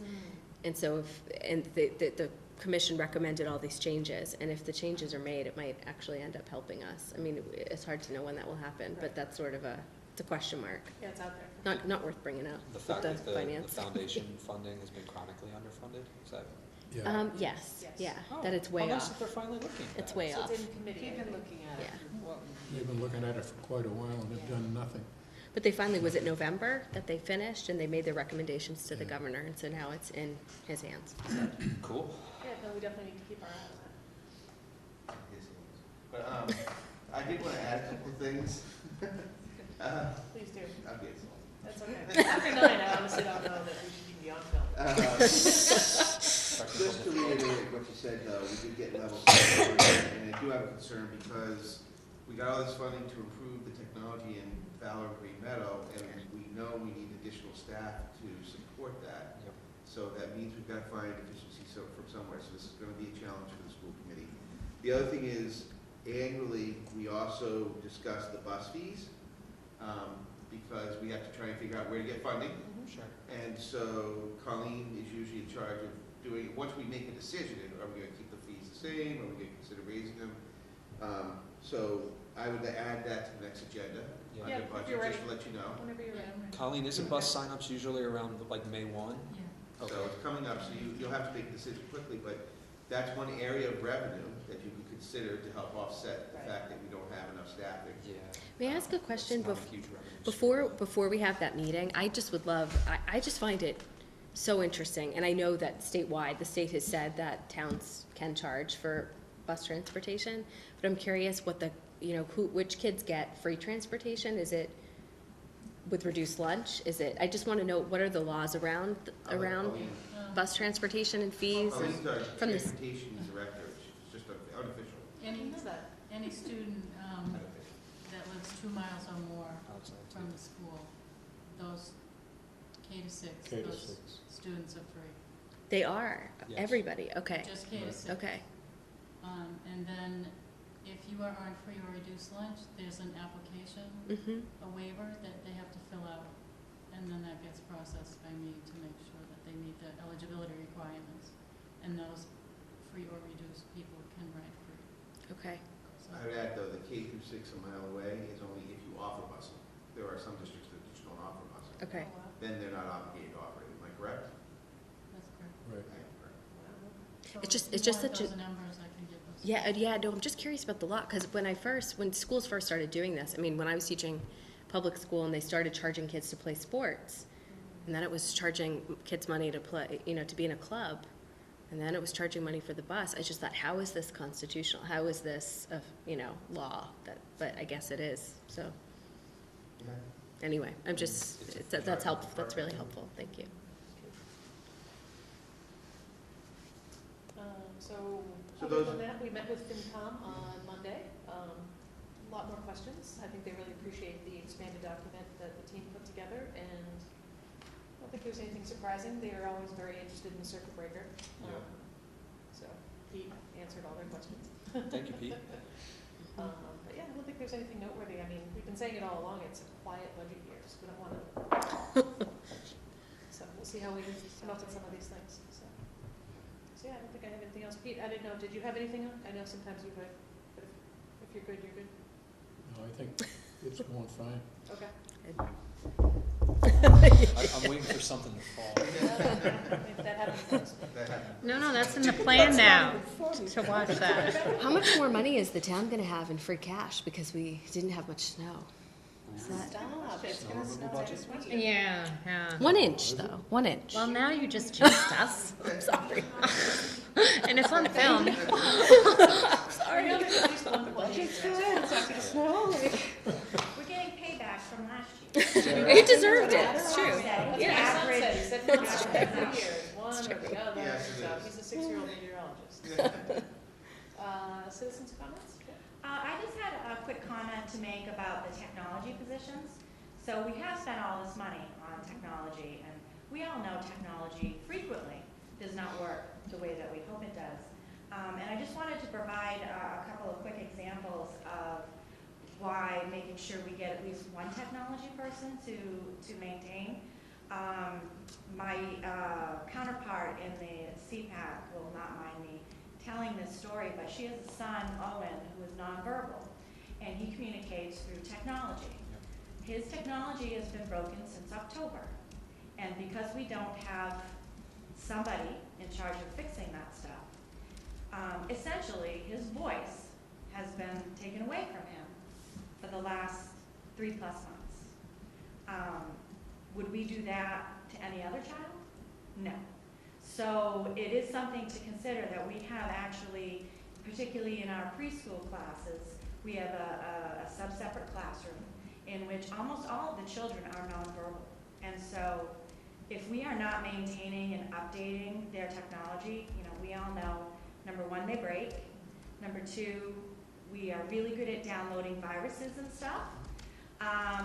And memory changes, applications, all these devices, the applications for them become so much larger and larger that the memory on those devices get old and outdated, and then we have to find new options. So I just feel like I want to humanize that it's not just about, a checklist and making sure all the computers, have been checked or handed in at the end of the year. There are real life implications to many students' education that doesn't occur if we cannot maintain what we've spent all this money on purchasing. Similar to the whole facilities idea. It was really interesting at the meeting Monday night, because we made the case that, we've asked for the money for the infrastructure, but if we don't have the person to support it, then we don't, it's you're basically throwing the money away for the infrastructure. But also I thought it was interesting, Dan Costello, who's on FinCom, who's been a principal, asked for our numbers in terms of what is our technology support staff. And when he heard the number, he was like, wow, he couldn't believe, I think, how small it was. So at least I think we have Dan's support if money shows up magically. It's definitely a priority, yeah. We don't, just because it didn't get funded by the town doesn't mean it's not one of our top priorities. So, but I really appreciate the personal story. I wanted to give you something to How important utilize. technology is. Yeah, We don't always realize adaptive technology is somebody's voice, Yeah. right? Yeah. It's so Yeah, important. thank you for sharing that. Yeah, and if you look at the pathways program with computer science. Right. Yep. That's a lot more use of the computers, you know, it all snowballs. And I happen to have a little computer guy who is definitely like that computer program. We have awesome Mr. Sinopoli, you know, already making all these great inroads. So, you know, if kids are going to be using them more, there's going to be more stuff. Yeah, when we've been meeting with the town in various forums, we've been really trying to always use the mantra that technology isn't going anywhere. If anything, we need more of it. Yeah. You know, the kids today, they're going to need that. You know, the teenagers were raised. I like your phrase today. Yeah, it's the way it's going to be. So this isn't about arguing about screen time and who, you know, how much and all that. It's Beyond we want that. kids to be able to compete when they get out in the world. They're going to have to master technology. So And be able to communicate, as yes. your story Yeah, shows. and that's definitely part of it. So. And I just had, it sounds like we're wrapping up here. So Well, it's citizens' comments. So yeah. Keep going. I think it's more comments. So I understand that there are some scheduling issues at the high school with different teachers and, you know, not enough students in some classes. In some classes, you know, high student population. And so you guys are going to be looking at that, and there will certainly possibly be some cost-saving measures involved in that. And one of the ones I know that is kind of being considered, and I don't know how much you've talked about it yet, but is the art teacher, Mr. Flynn, or just art in general. I mean, he's the only art teacher in the high school that I know, so I'm assuming he is the one and only art teacher in high school. And when I think about all kids are special and that all kids have their gifts and want to be able to show them, I would just want to not encourage, but advocate for kids who are in the arts. I'll use my daughter as an example. She is a freshman in high school this year, and she had art with Mr. Flynn last year in 8th grade. Really, really enjoyed it. Some really great production that she made. And so she's taking art with him again this year, and the level of the quality of her work has really just shot up. And I actually brought some examples for you that are actually, one example is on display at the Middlesex Bank, because Mr. Flynn will sometimes have students' art on display. And in addition to that, he sent us, as parents, a great letter each time letting us know, and he described her in the second letter that her artwork that is down there right now as one of his most talented students. And Caitlin is not a sports girl. She's not, this is really where she's finding her identity in Maynard High School. And so the thought to me of having reduced access to art is really disappointing or concerning for her, because that's where she's really starting to flourish in her identity, her own personal identity, but her identity within the school. The other thing I just found out, because Caitlin talked with Mr. Flynn today, was that it's very uncommon for him to submit 2 pieces of artwork in the public for one student in a school year. So that's just sort of another example of, you know, again, just to sort of personalize this, that it'd be really sad for me if the thing that she has found that she's really excelling at, you know, became something that was no longer going to be as accessible. So, thank you. Yeah, thanks. And there's important things for us to have in mind. I think everyone's being very mindful about it, and it's really tough with the small district, and we want to make sure we're keeping everyone in mind and doing the best we can with that. And it's I would tricky. add that we really shouldn't talk about it. I mean, you're talking about him as an outstanding teacher. That's awesome. As far as the scheduling and that sort of stuff, you know, we're hoping to offer the courses that we've offered in the past, but we just have to get a little tighter, and we'll see where that goes. We just don't know where it is yet, because we have to wait until the process where the students apply, you know, they figure out what classes. But it's coming up soon, and it is important. But I do appreciate, he's such an outstanding teacher. You know, he's amazing. He's one of our better teachers, so he'll be around. But The question is, what do kids get? And that's the worry. Right, yes. Also, Yeah. also just tune in. It's tricky with open meeting law because it's not on our agenda as Right. the schedule tonight, but it's going to be probably soon where we talk about Yeah, that at very one of these soon. meetings. Yeah. So just stay tuned and pay Okay. attention to Yeah. the agendas. Yeah, so we haven't had anything in public, it's just, Okay. there's just been, we're waiting to hear sort of, and the thing Really, with the the curriculum kids. committee has only heard about the curricular potential Yeah. things that could happen in the budget, and the budget subcommittee separately, but, Okay, So our next few meetings for sure will but it start should be to coming very here. soon, in fact, yes. So just to give us a sense of Thank you. timeline, March 1st is when we should have all of the requests done. We are running schedules and should have the schedule sort of completed by middle of March, so we'll be meeting with the faculty and having some decisions, so.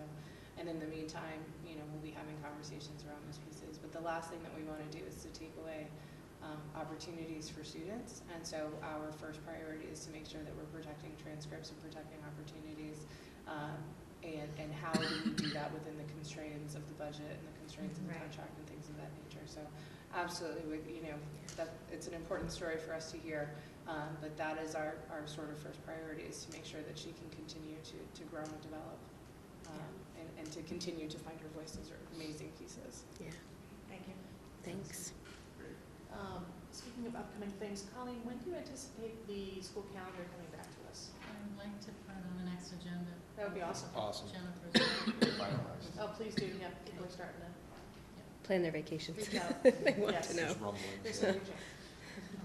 Awesome, thank We you. should have that after this meeting. Great. Anything else? Members' comments? Jen, did you have anything else? You good? No, that was it, thank you. We could have taken you earlier, I feel bad. She said No, that's members' okay, I was comments. just waiting to see when the Okay. opportunities arise. She said members' comments. Jen, when we adjourn, before you run off, would you please sign my papers? Yeah. I'm going to run again. Thank you. So I can get my name on the ballot. Oh, most likely to succeed, my high school showing on a Monday night Awesome. to faculty. cool. So it's kind of exciting. I'm like, I've already seen it, but see it again. You're already, That's all. No real news. There was, my computer shut down on me, it's frozen, so, but there was this thing, I wasn't gonna just share that, I'll wait till next time, but it was some man a teacher who has like this old warehouse that he uses, and kids go in and literally are just doing all sorts of whatever they want to projects in this warehouse, and they're 8 years old. It was just really fascinating kind of look at some of the possibilities and the way that teachers are teaching outside the box. So I thought I would pass it along, but I will do that next time once I have more information about it. Cool.